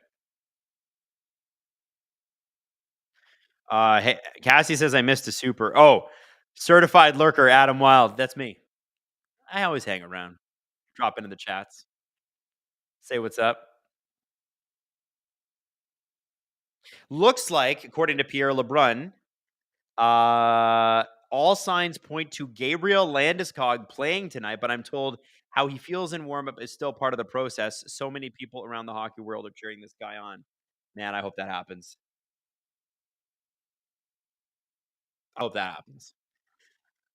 I don't know how much hockey he's got left, but if he gets a playoff game in there, just one, kind of like when Stamkos played like 3 minutes in the Stanley Cup Finals and scored a goal that one time, it'd be cool. Van Riemsdyk, Dowd. Oh, Dowd got a closer shot there than I thought. And they're just showing the Tom Wilson replay now, too. Oh. Patrick Laine didn't do anything on that play. Yeah, the series is back in Colorado tonight for Landeskog. It would be a perfect place for him to make the debut.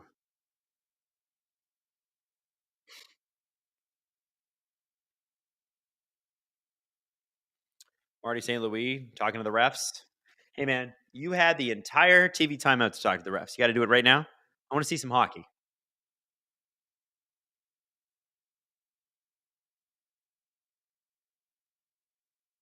Here we go. Chelsea, welcome to SDP VIP. James Stemler, thoughts on Rogers being too infuriatingly cheap to send Joe Bowen and Jim Ralph on a short 5-hour trip to Ottawa, forcing remote broadcast. Pathetic.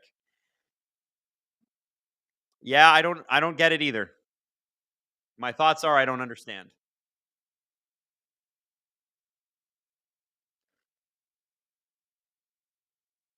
Dow with the shot, Montembeault with the save. 11:47 left in the second period. Nathan Valiquette, free the podcast. It is ad free tier. It's available. It's coming out on the reg here real soon.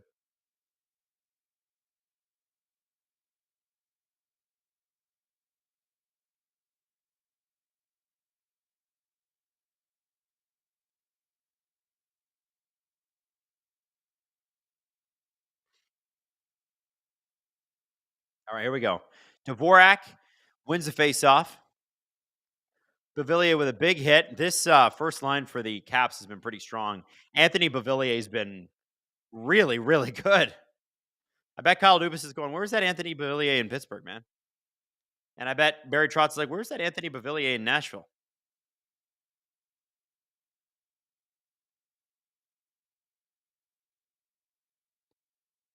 Beauvillier with a shot. See what I mean? Right place, right time. He's playing on the right line.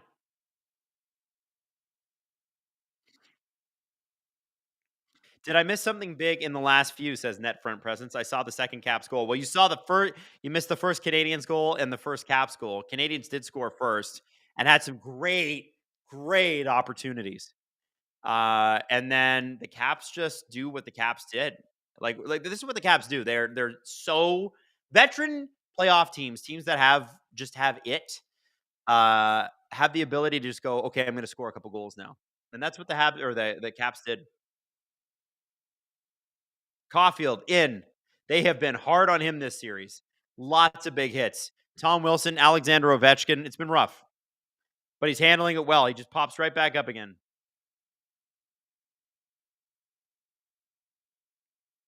Mark Shaw, Adam, are you watching the Sportsnet feed or ESPN? I am watching the Sportsnet feed.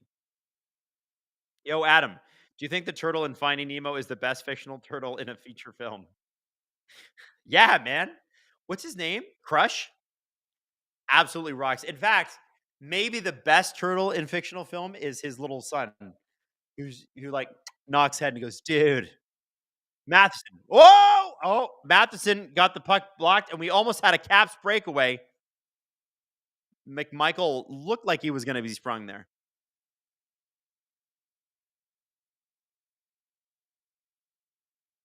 Cassie says, okay, I'm going to pass out exhausted from work. LOL, good night. Good night, Cassie. We love you. McMichael. Ooh. I have to say, again, Caps just throwing everything at the net now. Shots are 20-10. Chantel Zeller says Franklin the Turtle is pissed. Franklin is good at a certain age, and then you realize you're like, Franklin, can you do something interesting? Come on, Franklin. Are you riding currents in Australia? No. No.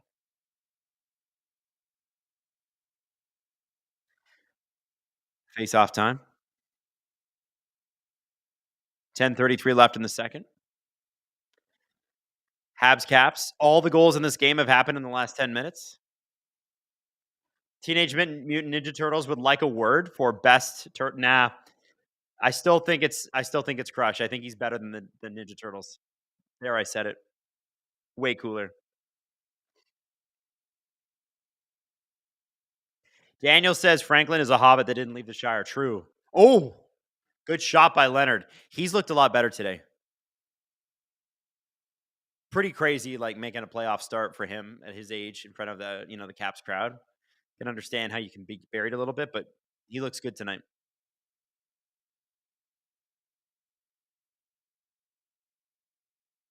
Al Rutherford, why are you pro Washington? What? I think I've been pretty even. Why am I pro Washington? Because I love tariffs. Hayden says it's because I have not said enough about how great Lane Hutson's been. He's been okay. But do you think Lane Hutson's been regular season Lane Hutson here? He's made some good plays, but I would say the best Habs this series have been that first line. Suzuki Caulfield specifically. Eller on the half-board shot. Montembeault didn't have a stick, but he made the save. It's just Julia says Adam is a Habs truther, just like how Steve is a Sharks truther. Lipstick attack. It may shock you, but Adam is pro Leafs. Duh. Bigfoot asks, Adam, why are you the way that you are? I don't know. It's the way my mom raised me. Sierra Marlowe. Being from Kentucky, I can tell you who the worst turtle is. Who is the worst turtle? I don't even get that. Katie says Adam hates UP. Hey, I met UP at Formula One in 2016, and he was so awesome. I took a big picture with him, and then I looked at him and I said, UP, I'm a Leafs fan. And he just shook his head and was sad and disappointed. Travis Rogers. Welcome to STP VIP. Welcome, Travis. How many teams has Bavilio been on now? He's like Mike Sillinger. Yeah, and you go look up Andrew Brunette was the same thing. Andrew Brunette was a full-blown, oh, it's a joke that Mitch McConnell is a turtle. Andrew Brunette was on a lot of expansion teams, is my point. Mitch McConnell. Guys, I forgot. Listen, I know who Mitch McConnell is. I know what he's done. I didn't know about the turtle thing. Did not know about the turtle thing. It makes a lot of sense. Would you say, Hayden? Hayden says, "How could you not know that? He's the most turtle-looking man on earth." Now that you say it, I hadn't picked up on it though. Francois Labelle, need a poll. Crush versus Teenage Mutant Ninja Turtles. Robert, can we put that up?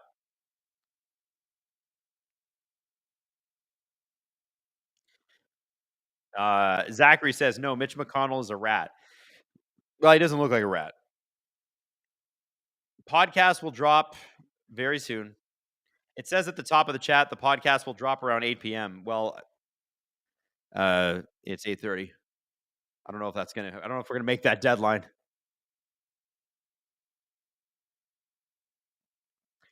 Here we go. Crush, Teenage Mutant Ninja Turtles. I'm going Crush. Let's see what the chat says. TMNT is winning right now.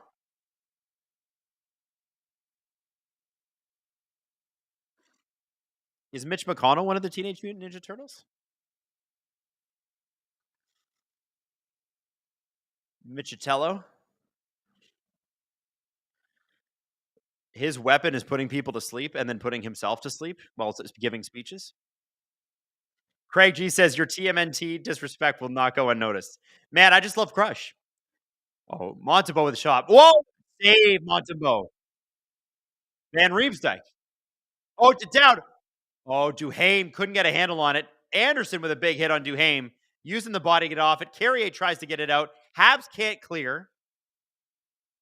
Dylan Strome down deep. Caps are changing. Carrier gets a stick in on Strome to hold him up there a little bit. Smart play. Ref doesn't see it. 8:30 left in the second. Gooley. Hudson. Newhook is offside. Stephen Schiller makes a good point. Michelangelo was right there. You're right. You know what? Next intermission, I'm making myself a coffee. You guys deserve better than that. It was right there.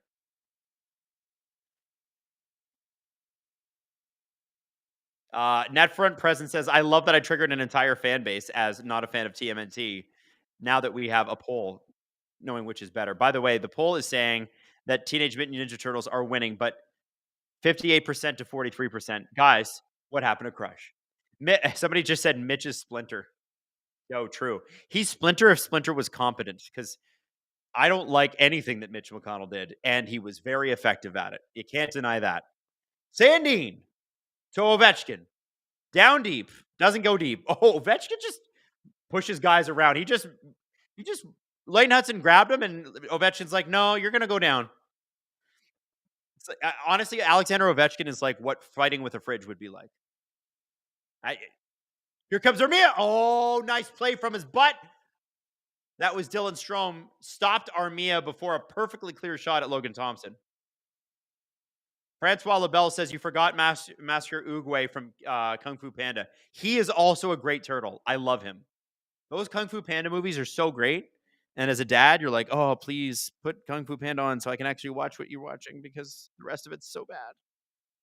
Listen, something nobody tells you is most kids shows are awful. Anybody that's ever been exposed to Coco Melon knows exactly what I'm talking about.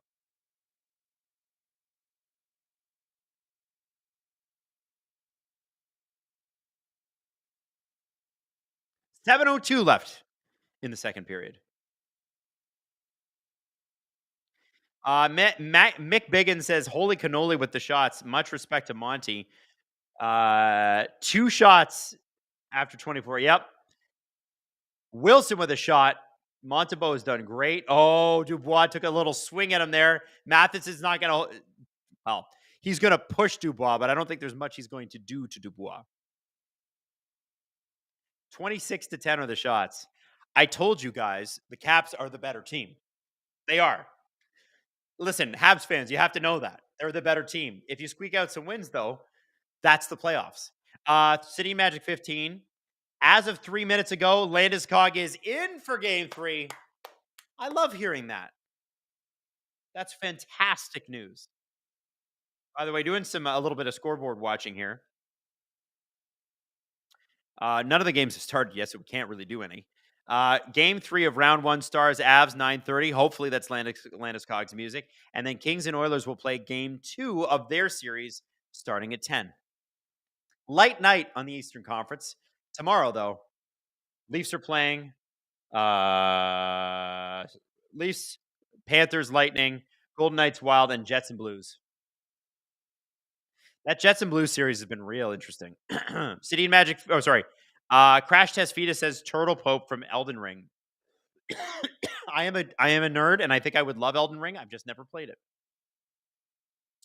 Francois Lebel and McConnell is a stripped mummy. Oh my god. Oh, that's a brutal diss. Lane Hudson almost gave the puck up there. Probably lost the Calder Trophy right on that play. Here comes Ryan Leonard. Pass. Oh, just out of the reach of the defenseman. Lars Eller behind the net. He is fighting with Heineman. Mangiapane in there. Van Riemsdyk pinches. Leonard goes back to the line. Tips the puck in. Shot saved by Montembeault. Travis Rogers. Thank you for upgrading to STP VIP ad-free, my friend.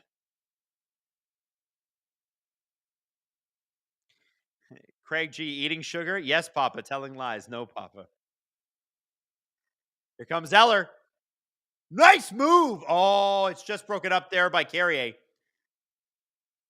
Radish is in there. Oh, big hit by Beauvillier. Big.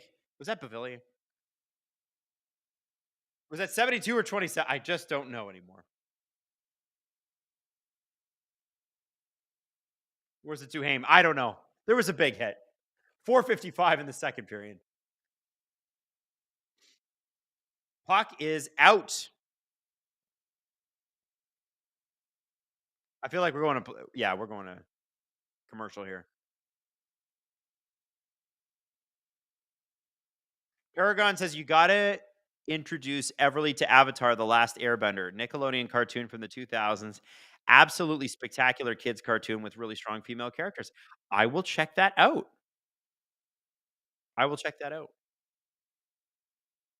I've heard it's good. She's 6 though. Is that too young? Or she's going to be 6 in May. I'm just worried about I'm not worried about it. I'm more like she's still into like Gabby's Dollhouse and stuff like that. So I'm not sure where we're at on those things. Pretzel Hunt says those jerseys are terrible for IDing guys. I'm telling you, they are. The Caps jerseys are particularly difficult. The white is not white enough. You know what I mean? The white versus the red. Daniel Caesar says Everly might be a little young. So does Jason Davis. But I will do Avatar: The Last Airbender maybe when she's 7 or 8. Maybe is that when it should be?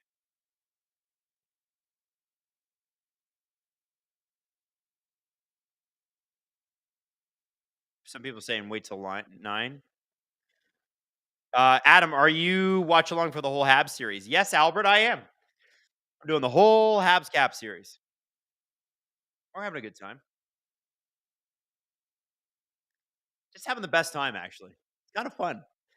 We get to hang out here, watch the series, be with each other in harmony. Perfect harmony.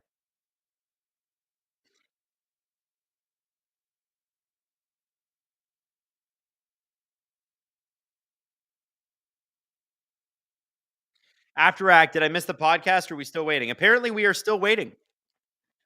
Adam, why do you hate the red team? Which one? I hate both of these teams if they're playing the Leafs. I have to be honest about that.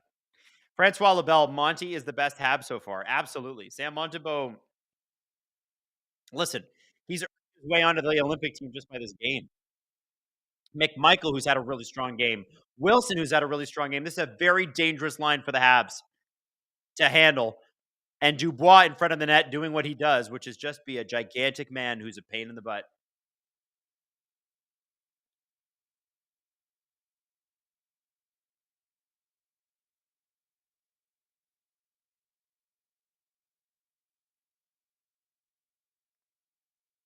Would you guys do a live 3-person stream for the Stanley Cup Finals? Well, if the Leafs are in it, Jesse's going to be at the game reporting, so it might be difficult.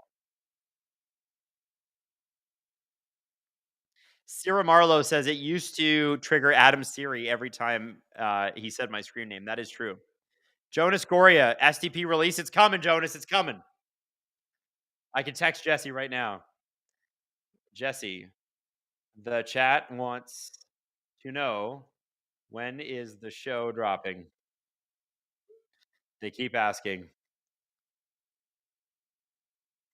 LOL. I will see what he says.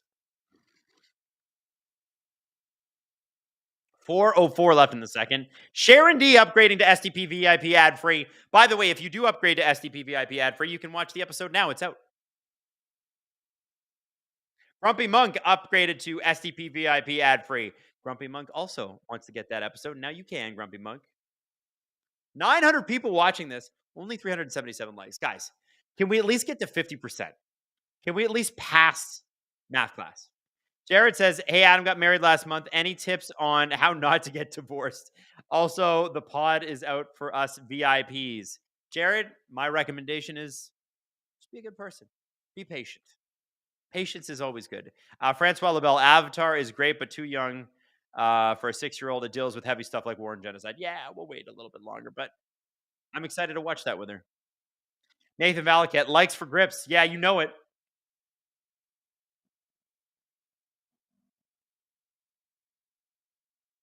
.304 left in the second. I think we're going to get a penalty here. Dowd got hit pretty hard.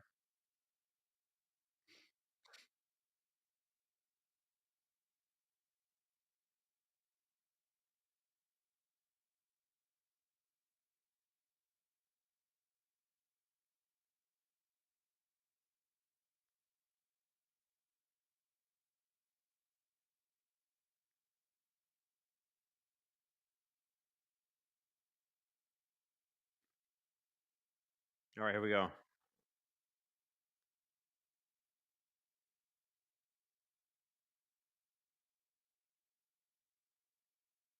Mick Biggins, Adams, I'd like to say I think you do a great job engaging the crowd. Way to go, buddy. Thank you, Mick. Appreciate you, buddy. Adam H88 says, are the Habs tying this up? I think they can. It would help if they had had more than 2 shots this entire period. Like, it's not been great. Like, this is not a Hall of Fame period for the Habs. They're skating, but the Caps are clearly, and we knew this, the Caps are a way better team. Way better. And the Habs are playing with house money, and you just do your best. T.A. Neiman, Adam, when you're super silent like that, it makes me think that your stream is frozen. I know I do pause sometimes because I got to collect myself and think about what I want to talk about next. 2:30 left in the second. Oh, shot. Hey, there you go. You got a third shot for the Habs. I think that was Josh Anderson. Yanaki Toronto, are y'all going to do another Amazon Prime appearance? Well, if it was, we would be doing it next year, but I haven't had any confirmation on that. Way too early. But we had an absolute blast, and Nick Dowd is going to the penalty box, and he's doing the hold me back. Let me at him. Hold me back. He thinks it's crap, and he thinks Dvorak sold it, but let's see what happens.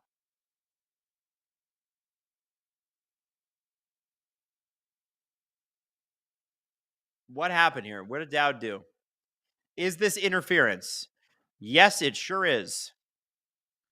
Yeah, no, 100% that's interference, man. By the way, for anybody asking, I still don't know where the podcast is. All right, at the top of the thing, it says podcast will drop around 8 p.m. It's still not up. But apparently it'll be up soon. Mr. Haywood Jablowy. Adam, shout out to you and the SDPN crew. I'm all in for a all-Canadian final, Jets versus Leafs. Producer Drew, Avstar series is going to be a banger. Enjoy some gifting and cheers from Haida Gawi, BC. Maximum Domi. Hey, shout out. No, did I say that? Haida Gaway? Oh, sorry, cough. I thought the Habs almost had a goal there. They are on the power play. Thank you, by the way, for that shout out, Mr. Haywood Jablowy. Appreciate that.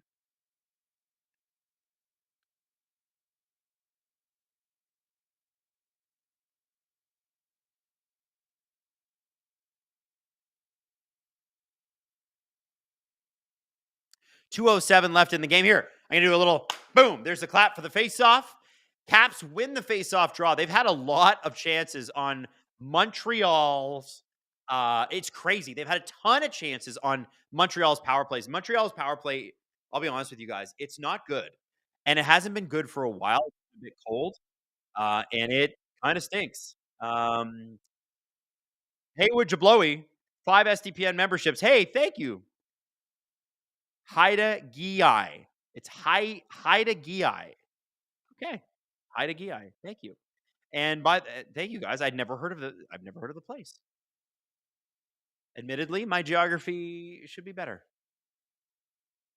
And I just had to refresh my stream. So if you did send a super chat, I probably have not seen it. E Maven. Welcome to SDP VIP. Let's go, E Maven. Consider upgrading to SDP VIP ad free. And by the way, Mr. HJ dropped, dropped a 5 SDPN membership. So shout out to him. 42 seconds left on this Habs power play. Some shots finally. Hudson over to Laine. Oh, Laine's got to take that shot. Don't even pass it to him if he's not going to shoot. There it is. That is so. Laine has been past that a couple of times, and he's blown a tire on both of them. Like just whiffed on it. Great penalty kill by the Caps, but Laine, if you're going to set him up like that, he needs to take that shot and connect. Francois Labelle asking for the podcast. Man, I don't know. It's coming. Stealthy Pistol, SDP VIP ad free. It's there. It's available to you if you're SDP VIP ad free. Craig G says, I want to make Druanon a thing. Yo, Druanon, hilarious. We got another SDPN 5 gifted memberships. Thank you so much. By our friend, the present. She merely speaks as an emoji. And she's a present to us all. Laine. Matheson. Ooh, and that puck goes out. But that was a really good shot, or really good opportunity anyway. So many people in front of Logan Thompson. Andrew S., shout out to the Drew Avs fans for Landy playing. Yeah, that's going to be fun. Good for I think Drew's going to have an emotional night tonight, and I think that'll be cool. What's up, Hayden? Oh, it's Heather, who is our anonymous person. Well, not so anonymous anymore, are you, Heather? Thanks for being so giving, though. We appreciate it. Jared, do you listen to any rock bands formed after 2000 or 2010? I know you're a big Van Halen guy, but do you ever talk about modern rock? A little bit. I'm not as crazy about it. I don't think like a lot of those bands that formed in like the early 2010s were like, like the Lumineers, and it was a lot of that folk rock stuff, which was fine, but it never like got me going. Greta Van Fleet's got some good stuff, although as much as I love Led Zeppelin, I find the Greta Van Fleet sound a little too screechy. But they seem to be like they've got a good thing going. Yeah, it's not. I've not been crazy about it. I won't lie. I need a little more attitude from my rock. I don't need it to be so emotional. I want a little more like, yeah, I'm here and cool, and we're here to party. You know what I mean? Pretzel Hunt, you want some stomp clap rock? Yeah. Why doesn't anybody make good stomp clap rock anymore? Afterac says, Oilers coworker and myself have agreed to cheer for each other's teams unless they meet in the finals. That's really nice.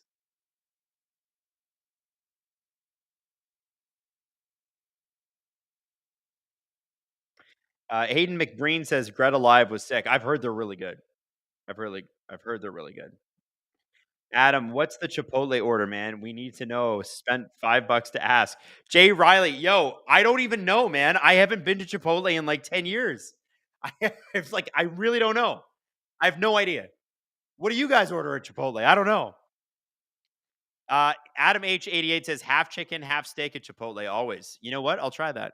Sierra Marlowe, what about The Darkness? Well, The Darkness were like a mid-20, I guess they were after 2000s. So yeah, okay. The Darkness I loved. And you know what song I like by The Darkness that no one ever gives a lot of credit to?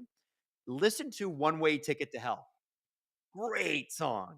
Great song. I remember in high school, my friends were obsessed with Jet too. They were an Australian band. And it's funny, Jet had that song, Do You Want to Be My Girl? And then they had Cold Hard Bitch. They were great. They were highly influenced, apparently, by the Canadian band Sloan. They're a good band too. Check them out. Mick Biggins, order a safe breakfast burrito. Yo, I love a breakfast burrito from pretty much anywhere. I would try. Does Chipotle make breakfast burritos? Is that a thing? Futski says, should the Habs throw Line A in jail? I think they should throw him on the bench for lack of production. I need to see a little more from Patrick Line.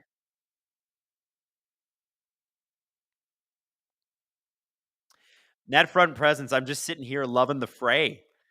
Isn't that How to Save a Life? Didn't they sing that? That's not for me, but I understand why people like it. I had a girlfriend once who was obsessed with them. Hunter Sears, how long until you get mad over the pod release chats? I'll never get mad at that. How awesome that you guys miss it that much and that you want it to come out. I feel honored, honestly. Craig G. Drew Anon says Avs are fighting evil in pizza shops. Cam Briers upgraded to STP VIP ad free because Cam wants to watch the show now and it's available. Got to be an STP VIP ad free. Pickleball Pat, I think Chipotle is weak. I dig Burrito Boys. Anybody tried Osmos? If you're from the Toronto area, delicious. It's like shawarma-y, but man, it's good. Tio Moose 44. It's all about baby metal. Yeah, that is hilarious, eh? It's like a Japanese girl pop band that plays to like heavy metal. It's kind of sick. I feel like those live shows, if you were there, would just be completely. Hey, what do we have for a clip?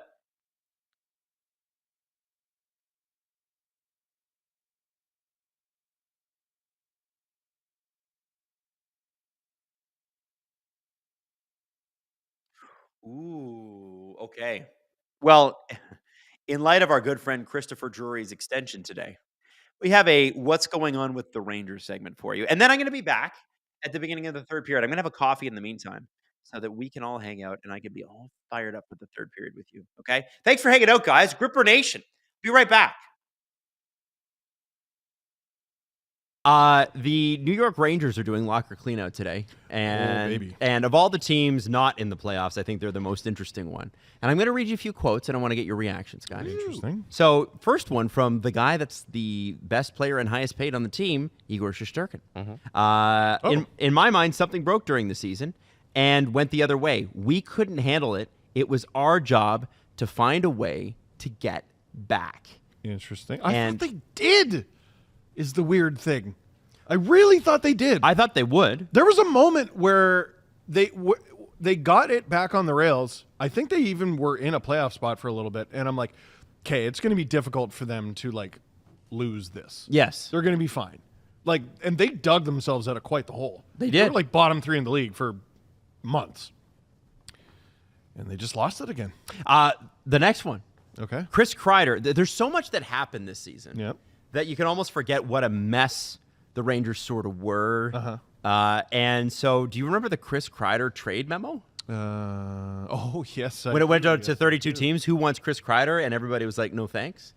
And it said, so he was asked about it today. He said, it wasn't the first time.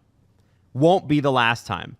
That kind of stuff comes out. That's part of professional sports, unfortunately. Luckily, I don't have any social media. I wasn't really aware of it until people close to me brought it to my attention. See, it's always friends and family that bring it to your attention. Just try to show up and do your job to the best of your abilities. What kind of answer do you think that is?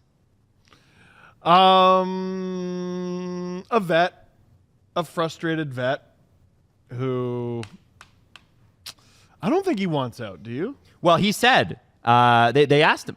They asked him. Oh. They asked the fucking guy. Yeah, and he said, I mean, this is home for me. This is the organization that gave me the opportunity to live out my dream. I've developed so many incredible relationships and grown up and spent so much time in this area. So obviously this is where I want to be. And this is the group I want to help in whatever fashion win hockey games. Will he be there? I think I would buy Chris Kreider stock. Yeah? He'll be healthier next Well, year. if his back is not falling apart, probably Yes. a lot better. Yes. I mean, he was literally devoid of playmaking ability. This year he could still score, just not at the same pace. Who knows? Maybe he has to reinvent himself. He's also got an Olympic team to play for. He ain't making the Olympic team. No, he doesn't have that.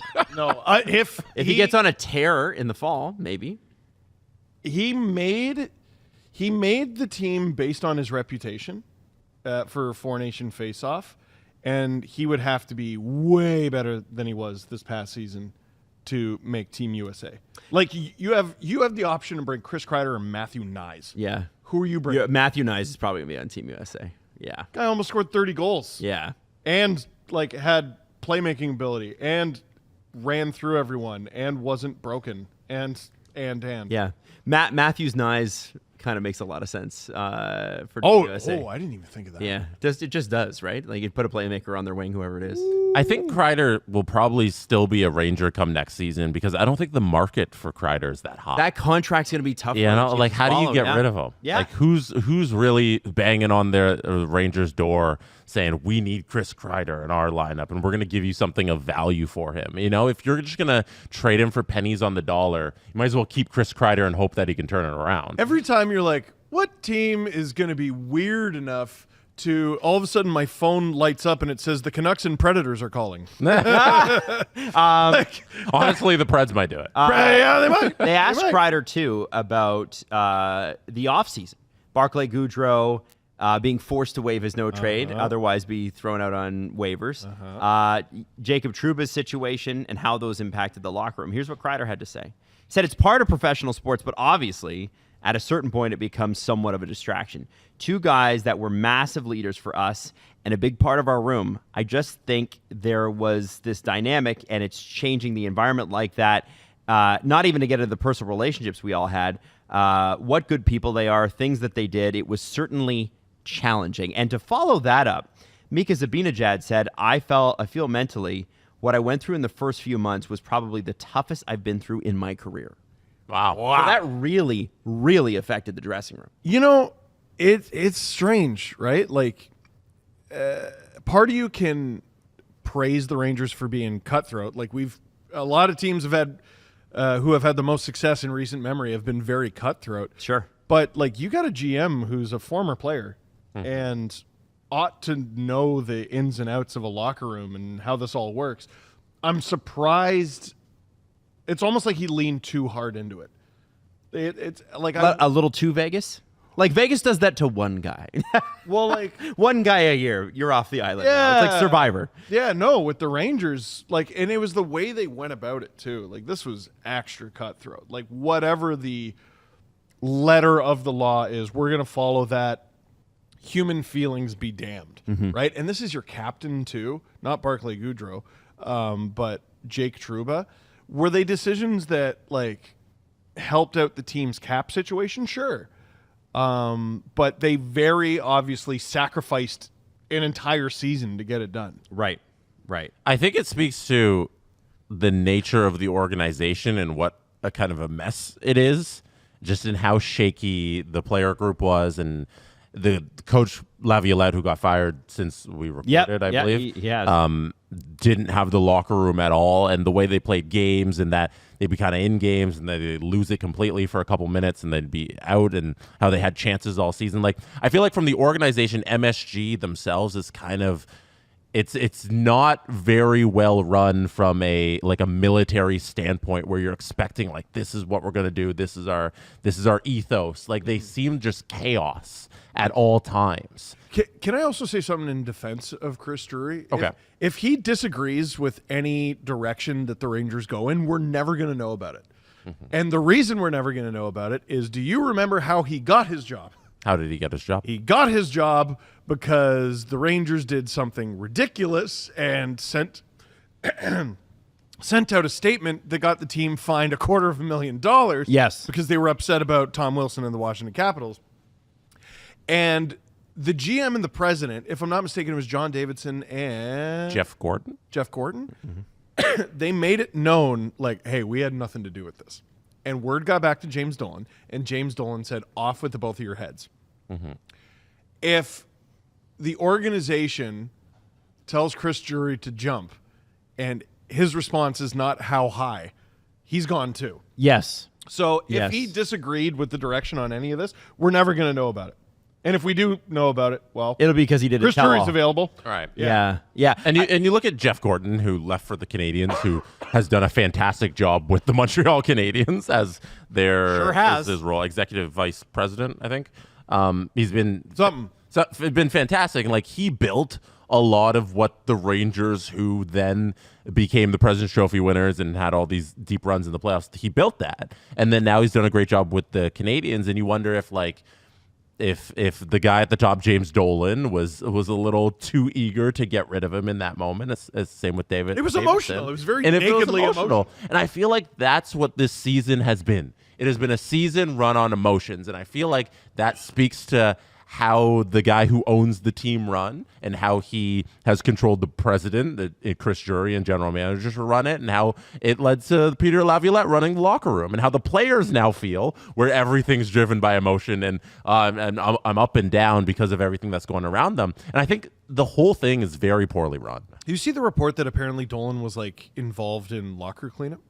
That's insane. Like, Well, or it was. I think it was with the Knicks, but he also did it with the Rangers. And I shouldn't say involved that. how? All right. Like there, he was present. Like to talk to the players? Yeah, or to at least hear them out. That's okay. That's I don't mind that. Yeah. I don't mind He that. owns the thing. I mean, As yeah. long as he shut up, like as long as he didn't do the talking. You know what I mean? Like I if mean, you're there to listen, I think it's one thing. I know mean, it's his team, his money, you, but yeah, you do pay for it, so I Yeah. think you're allowed to. That's fair. yeah, but Once when a has year. that ever led Not to a insane. good situation? Oh, there's plenty of owners that have gotten involved and it's been good situations. The Bus family are a perfect example at at that the Lakers. macro level. Absolutely, yeah. Macro and micro mean the same thing. No, micro is small, macro is big. I don't know. What? I don't know. Do big and small mean the same thing? Ever not know the definition of a word and you don't bother to Google it? Yeah. Every Yeah, yeah. time people say macro, I'm like, I don't get it, and I haven't bothered to Google it. I don't know. I'll look I it up assume for they you. weren't the same thing. Macro. I don't think we need to go further into It's like this. regardless and irregardless. Right? It's the same thing. Inflammable means flammable. What a country. What a country. Irregardless is never necessary to say No, it is because you not. can just But say it's a word. something is regardless, right? Regardless of that. you don't say Regardless, irregardless. irregardless is now a word. All right.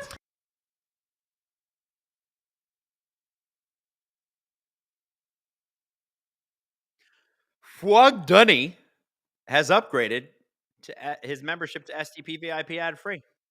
Welcome, Fwag. It's a heck of a name you got there.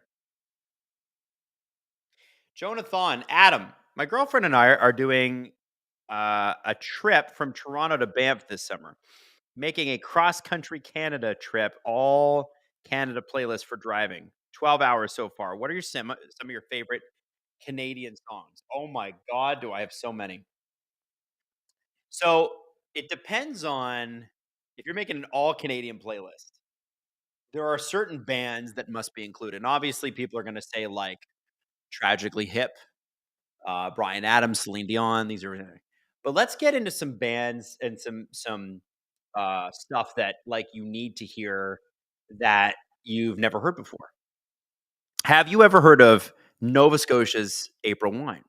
If you are a fan of rock music, April Wine has about 20 songs that are great. I remember when I was working in Calgary, and Nikki Sixx used to do a radio show called Six at Night or something like that.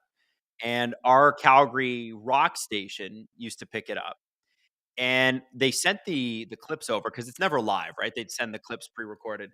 And Nikki was talking about this band that no one had ever heard of called April Wine. And they had to cut the entire segment and reship it out and do it because, like, imagine saying at a Canadian rock station that plays April Wine, well, who's heard of April Wine? Americans haven't. but they're one of the biggest inspirations for Nikki Sixx, who wrote all the songs, obviously, for Motley Crue. I would say there's lots of great bands and artists in the chat right now.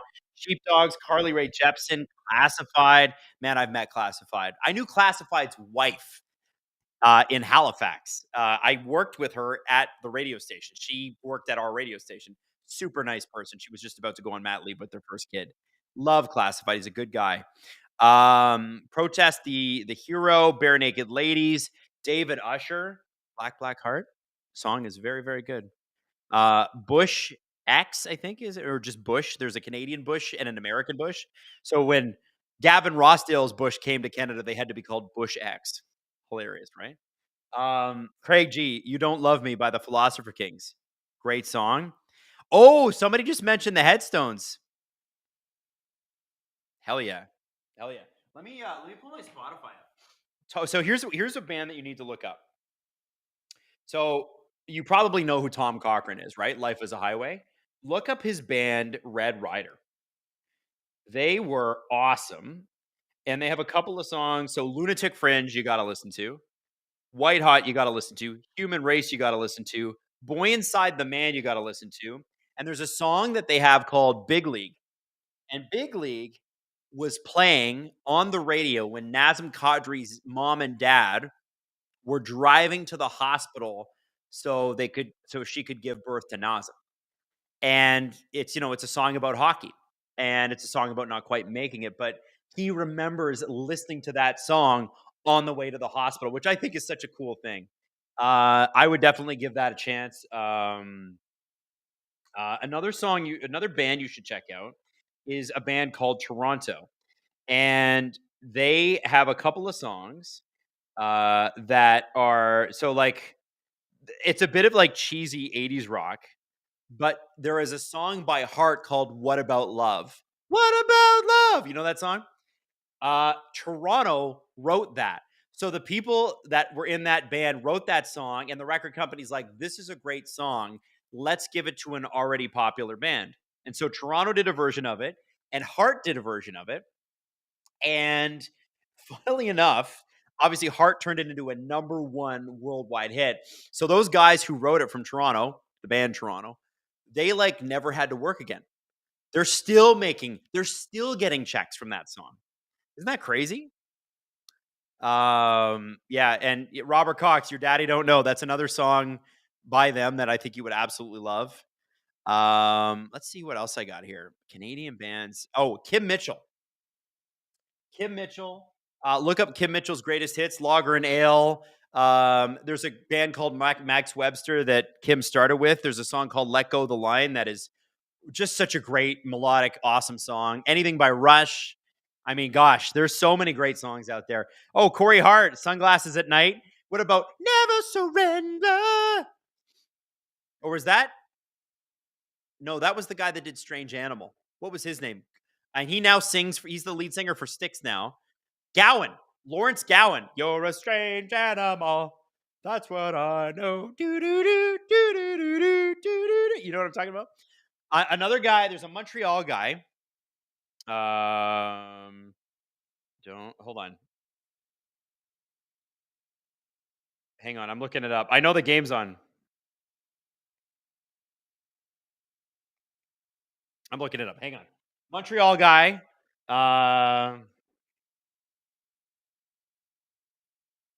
Pagliaro. Michael Pagliaro. There's a couple songs. Don't Know What the Hell I Got. And there's another couple songs that I want you to check out by him. Pagliaro is Pagliaro. Yeah. Lovin' You Ain't Easy. Great song. Lovin' You Ain't Easy is a great Canadian song. Ian Thomas, Painted Ladies is a great song too. Some of these Canadian artists had great one hits. Check out anything by The Guess Who. Fantastic. No Sugar Tonight. Are you kidding me? American Woman, obviously. American Woman was never my favorite song, but it was their biggest hit. Laughing's such a great song. I'm trying to just pop them off as I can remember them, but Canadian music is actually legit. It's So good. And then like more recently, I mean, like look, you can just look at Nickelback and Avril Lavigne and all these great artists that we have. Somebody just said Drake. Yeah, that's the most obvious one. I'm trying to go with less obvious ones. You know what I mean? Stampeders. Great band. Definitely check out the Stampeders. Sugarloaf, another great band. Tate McRae, she's been amazing. The Weeknd, obviously. Bieber's Canadian. Alessia Cara is Canadian. Shawn Mendes is Canadian. I mean, you could put together a pretty sick playlist. It just depends, sort of. Do you want to have? You probably could put it together by genre. Do you want to have an R&B playlist that's Canadian? Do you want to have a rock playlist, a hip hop playlist? I could help you out with some early 2000s Canadian hip hop. Little Cardinal Official. Little Money Jane featuring Julie Black and a virtually unknown Shauna Paul at that point. Sick. Amazing song. Cardinal Official's like early stuff is so good. Hustlin' and Bacardi Slang, all that. And then Choclair had a couple of absolute bangers. We love Choclair. Chantel Zeller says Anne Marie's Christmas album. It's one of my mother's favorites. Listen, Anne Marie music was not made for me, but I respect the hell out of Anne Marie. And I have asked Anne Marie a question on the red carpet once. So that's my big claim to fame. 1751. By the way, there's a hockey game going on. Washington is, listen, I think Montreal's not playing a bad game here, but I do think that they're young and it's showing. And that's okay. I need Patrick Laine to be a little better.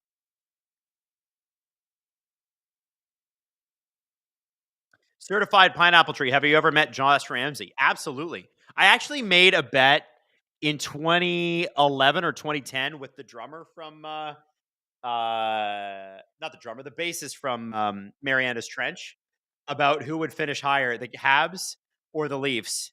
And the Habs finished last and the Leafs finished second last in their division. So he owes me a steak dinner. Still does.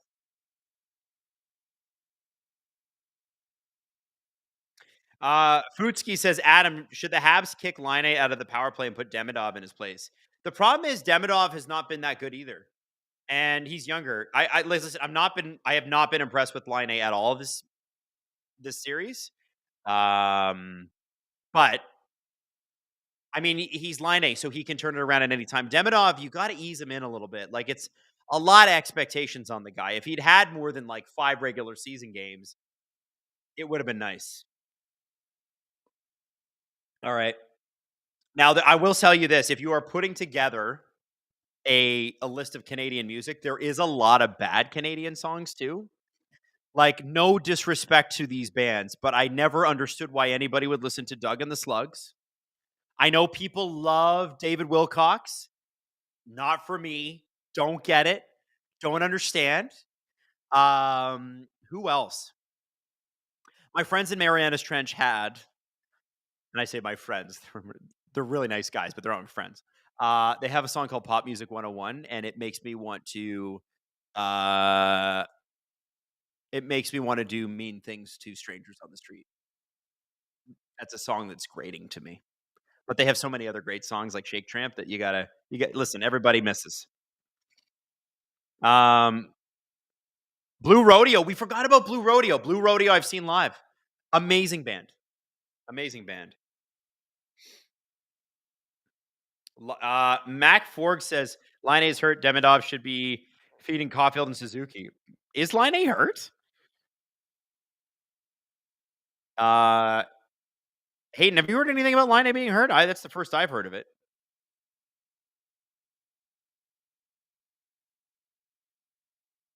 Yeah. Yeah, so I'm not seeing anything, or Hayden's not seeing anything about him being hurt. It was, yeah, garbage. Blech. I don't like. I don't think that Laine's been playing that well. I just think he's just not been good. Radish with the shot. Would the Sens beat the Habs in a 7-game series? Yeah, I think so. And it's not because the Habs are bad. You know, the one differentiator in a series like that, though, is Montembeault is a better goalie in the playoffs than Linus Ullmark so far. And I'm not saying Linus has been bad either, but I think Montembeault's been better. Newhook with a shot. 15:26 left in the third. Man, you got me started on Canadian music. I can go all day. It's kind of funny when somebody asks you a question like that because, like, I spent 16 years in pop music and in Canadian radio, so you kind of, without realizing it, just learn all the Canadian songs. Whether your station's playing it or your sister station's playing it, because I've had 80s. Like when I was at Virgin Radio the first time, our sister station was a station called Boom, station for boomers, and it was basically 70s, 80s, 90s. So I heard a lot of that, and then I went out to Calgary, and it was CJ92, which is a rock station. Any Calgarians in the chat, you guys know what I'm talking about. CJ is a legendary station. Back here in Toronto, my sister stations have been Chum and CHFI. I've been really lucky. I've worked at some really. I know radio's on its way out a little bit, but I have worked at some legendary radio stations that put radio on the map in the country. Like CHFI, I'm pretty sure is the first FM format in the country. So I've been very, very lucky that way.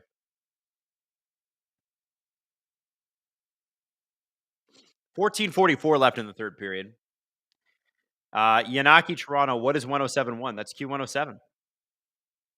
Monster station. Francois LaBelle, go Habs, go. Francois, my friend, you need a good shot here. Somebody just asked, have you worked with Roz Weston? I worked with Roz for 7 or 8 years. He and Mocha are really great guys. Nothing but awesome things to say about them. Pickleball Pat, CHFI, is that Foster Hewitt station? I don't know. I don't know what station Foster Hewitt was on. I would have thought that would have been an AM radio station. 14 minutes left to go in the third here. Logan Thompson is just going out for a little walk.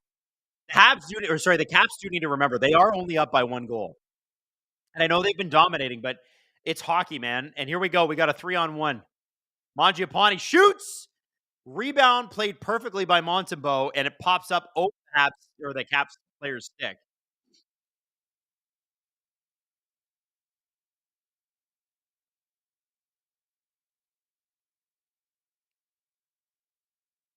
Jeff Ely, Kiss FM. That's where I worked. I worked there a long, long time.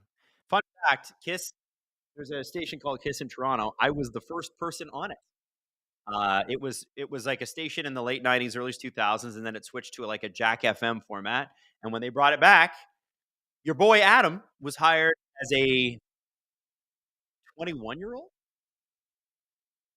out of Halifax because I was working an overnight show in Halifax.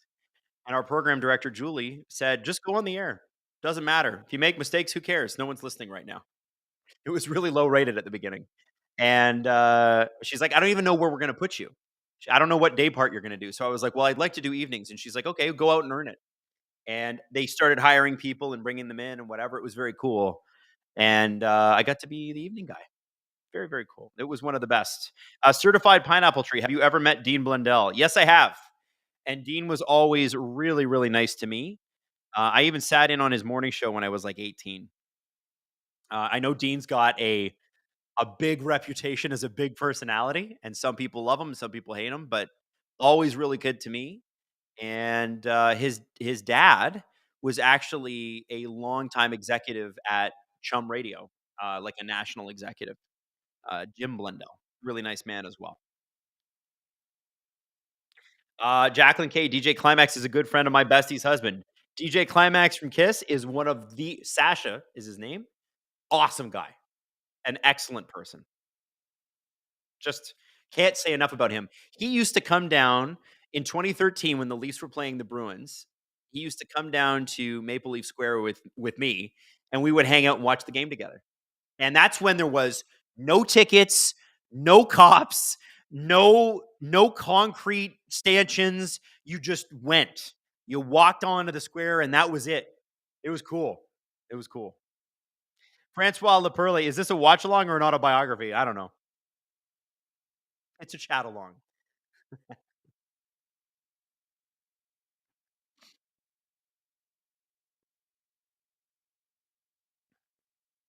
Adam, you sound crystal clear on my Q70 hearing aids. What mic are you using? It's the Shure mic.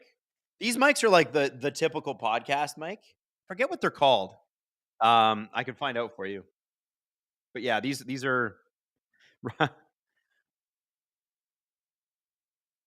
13:28 left. Third period. Nice save by Thompson there. Habs coming on a little bit stronger in this period. You look at the shots that they had in the second, and I think they might have had 5. I think they came into the period with 8, and then they got up to 10, and it kind of stayed there for a while. They're keeping pace with the Caps. They just don't have the finish right now. I mean, they have the finish. His name is Line, but he's not finishing. Okay, so shots per period for Montreal are 4-8, and they have 7 already this period. Kind of goes to show Montreal's coming on better.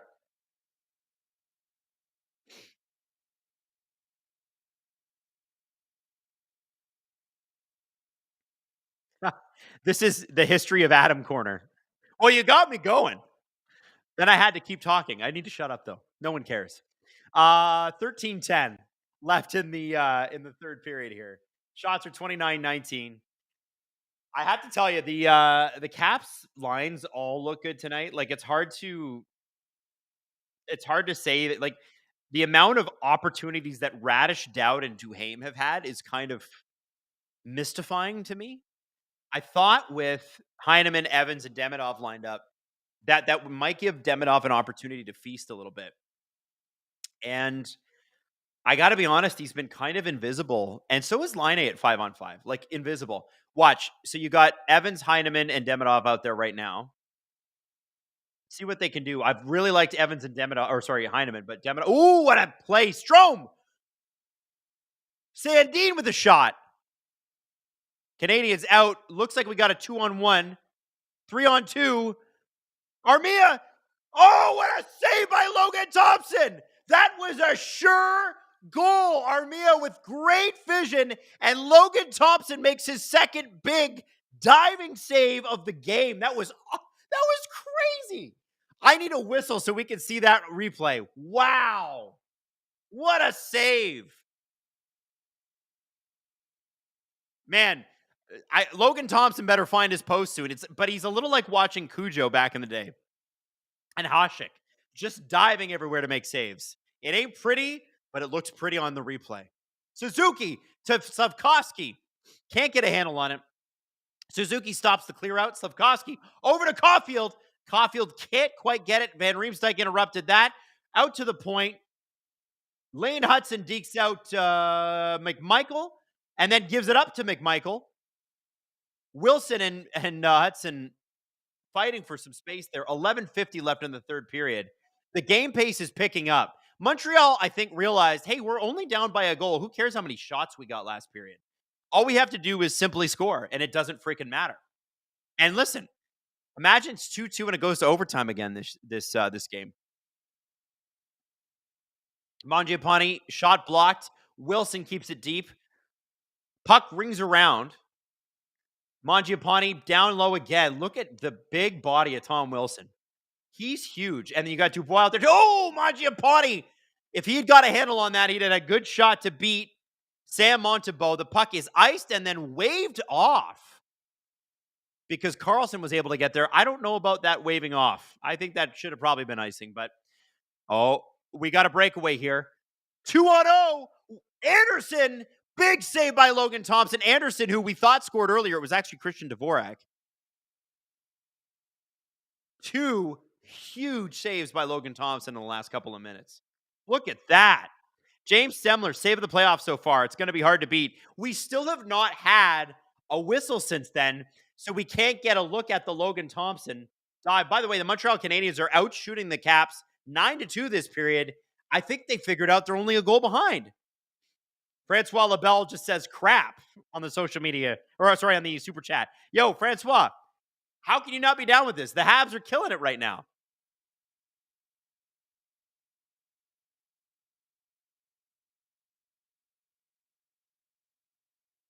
Damn. That was some exciting hockey. Newhook. Down deep.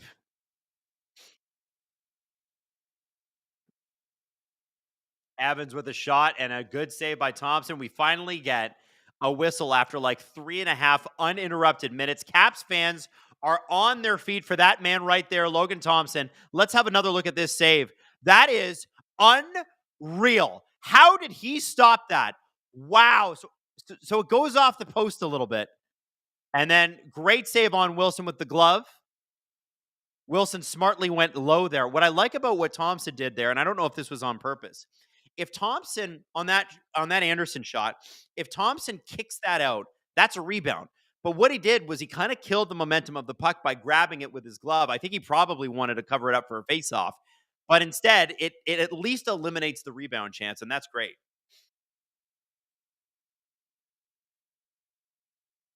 Michael and Pickleball Pat, I missed your super chat. Michael Bond, Adam, lore dumping. I'm here for it. LOL. Pickleball Pat, it ends with CKFH. That was Foster's station. Now the Fan. Oh, I didn't know that was Foster Hewitt's station. That's cool.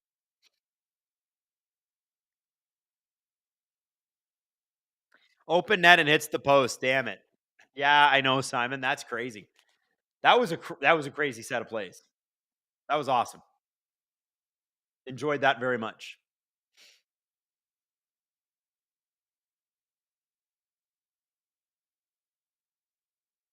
Yeah, I gotta say, the pace of play has certainly picked up, and that's not entirely surprising. Like score effects, we are in the score effects part of the game, and Montreal needs a goal, and they're going to start cheating offense, and it's going to start getting exciting and fun. Francois Labelle says Wasfak was for the save. Oh, I see what you're saying. It was for the save because you said, "Oh crap."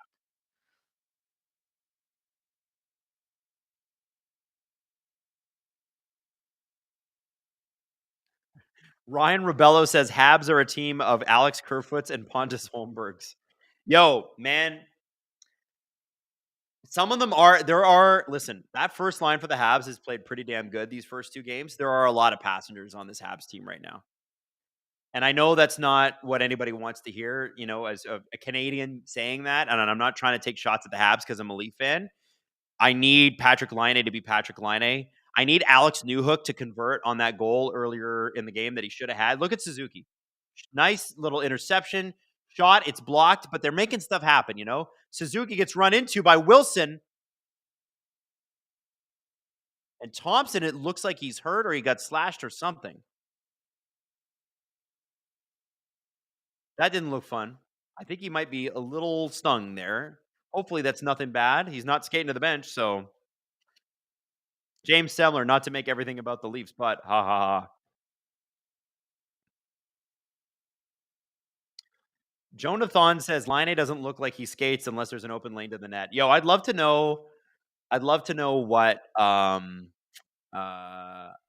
fans in the chat think about Laine there. I really would. Like Demidov, I give a complete pass. I don't care what he does these playoffs. Just play and understand what it is. You just got here. You just left the KHL playoffs. You're like 19 years old. Relax. It's cool. Oh, wow. So Slafkovsky falls on Thompson's blocker, or does he get cut? Ooh. That's kind of scary. Hopefully he's not cut. Hopefully it's just a stinger. 9 minutes left to go in the third, by the way. Habs are really pouring on the shots this period. Again, score effects. They're cheating for offense. There's the Newhook line that has not done a whole heck of a lot. They've had a couple of opportunities, nothing great. And it looks like Demidov's back out with Heineman and Evans. I think they're mid-change. There's Demidov. There's Newhook. Or have they put the lines in a blender? Gooley. Matheson. Shot in. Right idea. Nobody can get the rebound, but that's the right idea. Matt Wickett, Adam, Laine is the only Canadian without a shift in the third period. Well, that's why he's been invisible then. Is that actually true, Hayden? Can we look that up? Okay, so Hayden says, he confirms what you said there. Laine ain't playing right now. And you know what? Shouldn't be. Jeff King. Laine has immense talent, but really only interested in clear passes in the net. I struggle to remember him winning a puck or back checking. Jonathan, quote from my Habs buddy, can we please play Laine less? His minimal effort is driving me nuts. Francois Labelle, true, he was like that for the last 4 games. I mean, I've been saying it. St. Louis been seeing it. You've been seeing it. The effort's just not there. And man, don't tell me that they didn't talk to him about that overtime play where he biffed it twice at the red line and it led to the icing, which led to the Ovi goal. The guy's 6'5". He's like 230 pounds. You shouldn't fall. And that is what's so frustrating about Laine, because when he's on, he could be a top 10 player in the game. He has that kind of shot. He has that kind of skill. He's got the size. Like, don't tell me that it's not there. It's there. But it's mystifying why you can't get it out of him in the moments that matter.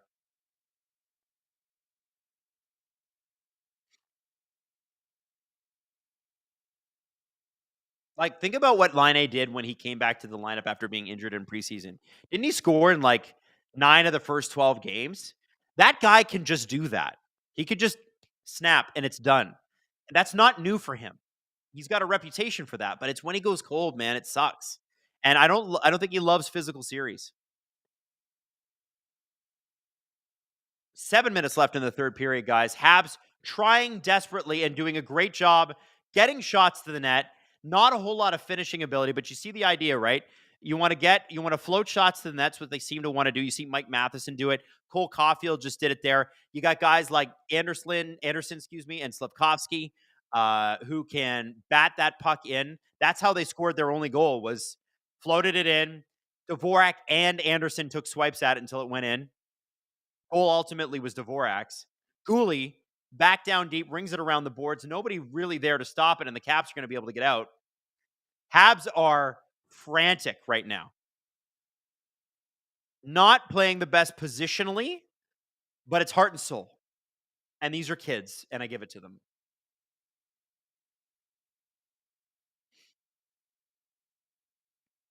John says, Laine picked number 1. Ha ha ha. Hello, Winnipeg. Laine was number 2 behind Austin Matthews.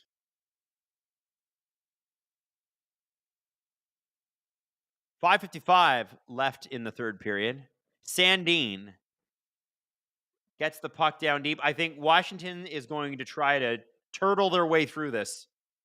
They're going to try to do what the Leafs tried to do last night against Ottawa. You got a 2-1 lead, 5 minutes left to go in the game. Just try to defense your way to a win here. Don't do anything crazy. One guy deep when you get the puck in the offensive zone and just trap him in the neutral. Here comes Newhook using his skating ability. This is where it's tantalizing to have him. There's Demidov. Hudson is all over the place trying to make passing lanes open. What a move by Hudson. Shot goes, I think it's tipped wide. Gooley tried to keep it and he couldn't.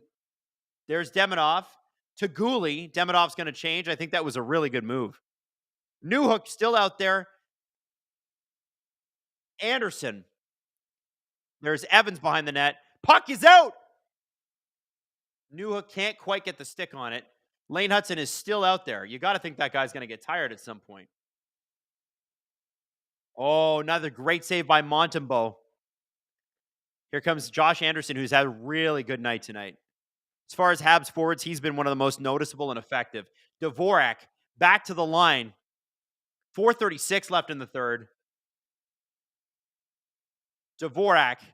Gallagher. He's going to try to cut. Oh, nice little check back. Matheson. Oh! Oh, man. Nice little tip there by Cole Caulfield. It almost fooled Logan Thompson, but he got his left knee out just in time to kick it away, and he gets a huge roar of approval from the Caps faithful.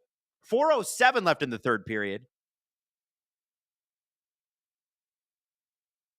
Slafkovsky and Caulfield in the corner. Puck gets past Hudson. He's basically being shifted every other shift. Slafkovsky gets it deep. Suzuki. Caulfield is able to stop up the Caps. Here comes Slafkovsky with a shot. It's blocked. Slafkovsky getting another shot. Another save by Logan Thompson. Puck is still loose. Caulfield brought to the ice by the Washington Capitals and body slammed it. He is staying down. McMichael gets the puck deep. I don't know what's happened with Cole Caulfield. I don't know if he's up yet or not. But he did not get up quickly, that's for sure. It looked like he might have hit his head. 3:18 left in the third period. Roy gets the puck back in. Mangiapane is going to forecheck on Gooley. Roy. 3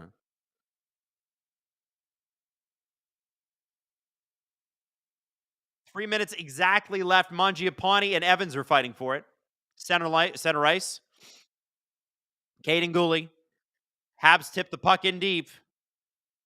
There's Jake Evans out there with Ivan Demidov and Alex Newhook. Okay, so the lines are definitely in a blender. Again, no line A. Here's a shot by Matheson. Save by Logan Thompson, who has come up huge for the Washington Capitals in this third period. Montreal is pouring it on, and Logan Thompson is saying, no thank you. 2 minutes and 30 seconds to go. Eller with a backhand shot. Saved by Montembeault. It's a bit of a weaker one. The pace of play in this third period has been absolutely spectacular. And we have not seen a goal yet. Look at that save by Logan Thompson. Woo! That was great. Will the Habs tie this game? Get your votes in. I'm going to say yes because it's fun. I don't actually know. But I'm going to say yes. Why not? I got to tell you something. Sam Montembeault has been phenomenal. If that's how that goalie plays all the time, you can build a franchise in front of that guy. And if you're the Montreal Canadiens, do you work with Patrick Laine and try to get him going next season? I mean, I don't want to talk about next season yet. Like, how do you get Patrick Laine going now? It's a good question, right? RDP, Adam, Montembeault is 2010 Halak. I know. Ramelli, how is that not a penalty on Caulfield? The puck was right there. He kind of, I don't know if he had possession, but it was right there. It was a play for the puck. That's why it's not. I do want to know, Mike Tyson. Hi, Mike Tyson. Are you doing the Oilers game? I am not doing the Oilers game. Adam, you try for as far as Laine goes, you try for 20 games next season. If he's still this bad, you thank him and you send him home. It still counts against the cap, though. Carly Isaac, Habs getting goalied in this third period? Absolutely. But you know what? Both goalies have been spectacular in this game. You could make the same argument for the Caps. They've had 10, 15 quality scoring chances, and Montreal's stood tall. He's been great. Jason McDonald, Laine is an overrated diva. I don't know if he's a diva. I also don't know if he's overrated. I just don't know what he is game to game. That's what makes him so frustrating. Sometimes, like I said, top 10 in the league talent, not top 10 in the league execution every time. And if Montreal wants to win any games in this series, they're going to need Laine to score some goals. And Caulfield is absolutely screaming at the ref. I think he just said, F me. He's mad. He mad. I think he's probably mad about being body slammed.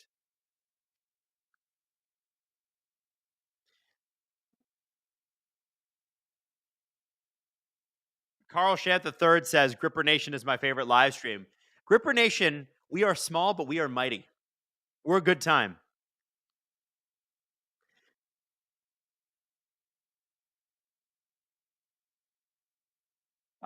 Jay Snow, how tall is Cole Caulfield? That's a good question.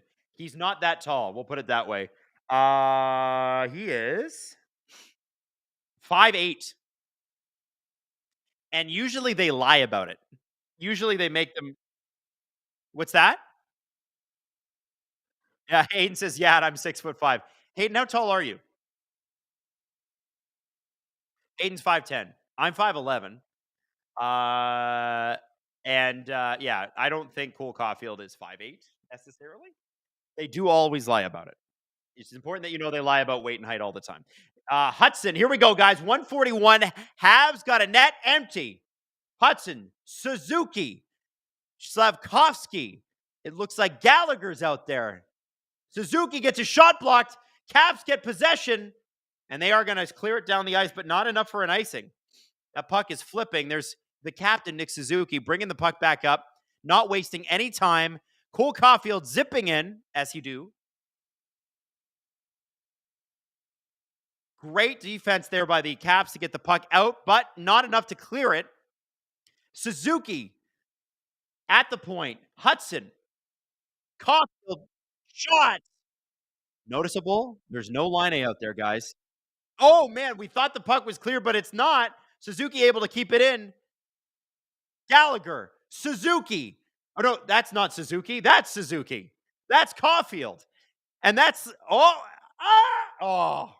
they are just not getting the pucks into the goalie. The Caps are doing a great job making them play perimeter. 35 seconds to go. Can we get a second Montreal Canadiens 2-2 tying goal? There's 30 seconds left to do it.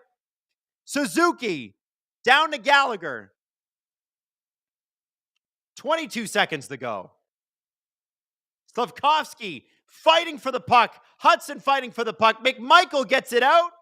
There is 14 seconds left to go. Is there enough time for one last shot for the Montreal Canadiens? Hudson almost lost the handle there. I don't think this is it. Guys, Washington's going to win this game. McMichael's going to shoot, and he scores, and that is the end of the game. A valiant effort by the Montreal Canadiens. A dominant performance by the Washington Capitals. This team is no joke. John asks, Line hurt or benched or crying? I think it's the middle one. I believe he's benched. Caps, just a monster game. Francois Labelle, Monty has been solid, but the Habs' defensive play just hasn't been there to support him. Yeah, I don't know. I think that the whole team, like, you're seeing the difference between a good enough team to make the playoffs and a great hockey club. The Habs were good enough to make the playoffs. The Washington Capitals are a great hockey club. And it doesn't mean Montreal can't be in the future. But I think we all were pretty realistic and clear-eyed with our expectations of the Canadiens going into these playoffs. This is a found money, house money series. Hey, we made it. That's great. Let's see how far we can get. And that's the end of the game.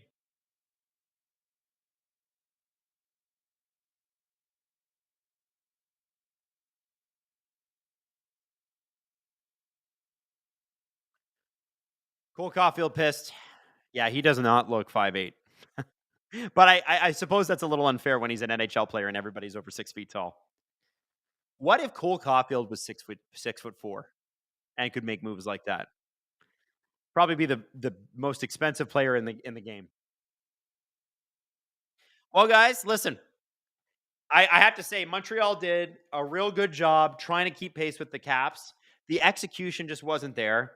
And their most expensive player, or one of, in Patrick Laine, I mean, he didn't play in the third period. And he shouldn't have played. Like, I don't blame Marty St. Louis for that at all. You don't want to show up to play in a playoff game? You can sit.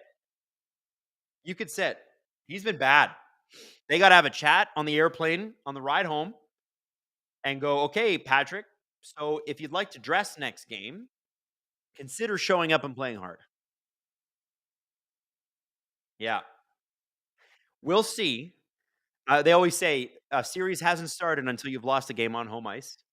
It's a weird saying because the Habs could then be down 3-0 and then the series begins. But we're going to see what happens Friday night, guys. The Montreal Canadiens and the Washington Capitals. And we'll see if they can get something done at the Bell Center. You know it's going to be rocking. So we're going to be hanging out at 7 o'clock, you and I. Gripper Nation. We are coming back for the Montreal series. And by the way, stick around. Just watching hockey. I'm all done for tonight because I'm going to lose my voice. But the Los Angeles Kings and the Edmonton Oilers are playing. And of course, Gabriel Landeskog is coming back for the Colorado Avalanche. And that has got to feel good if your name is Producer Drew. So Gripper Nation, give me a quick like before you go. I love you all. And thank you so much for being so wicked in the chat. I had a blast with you guys tonight. I always do.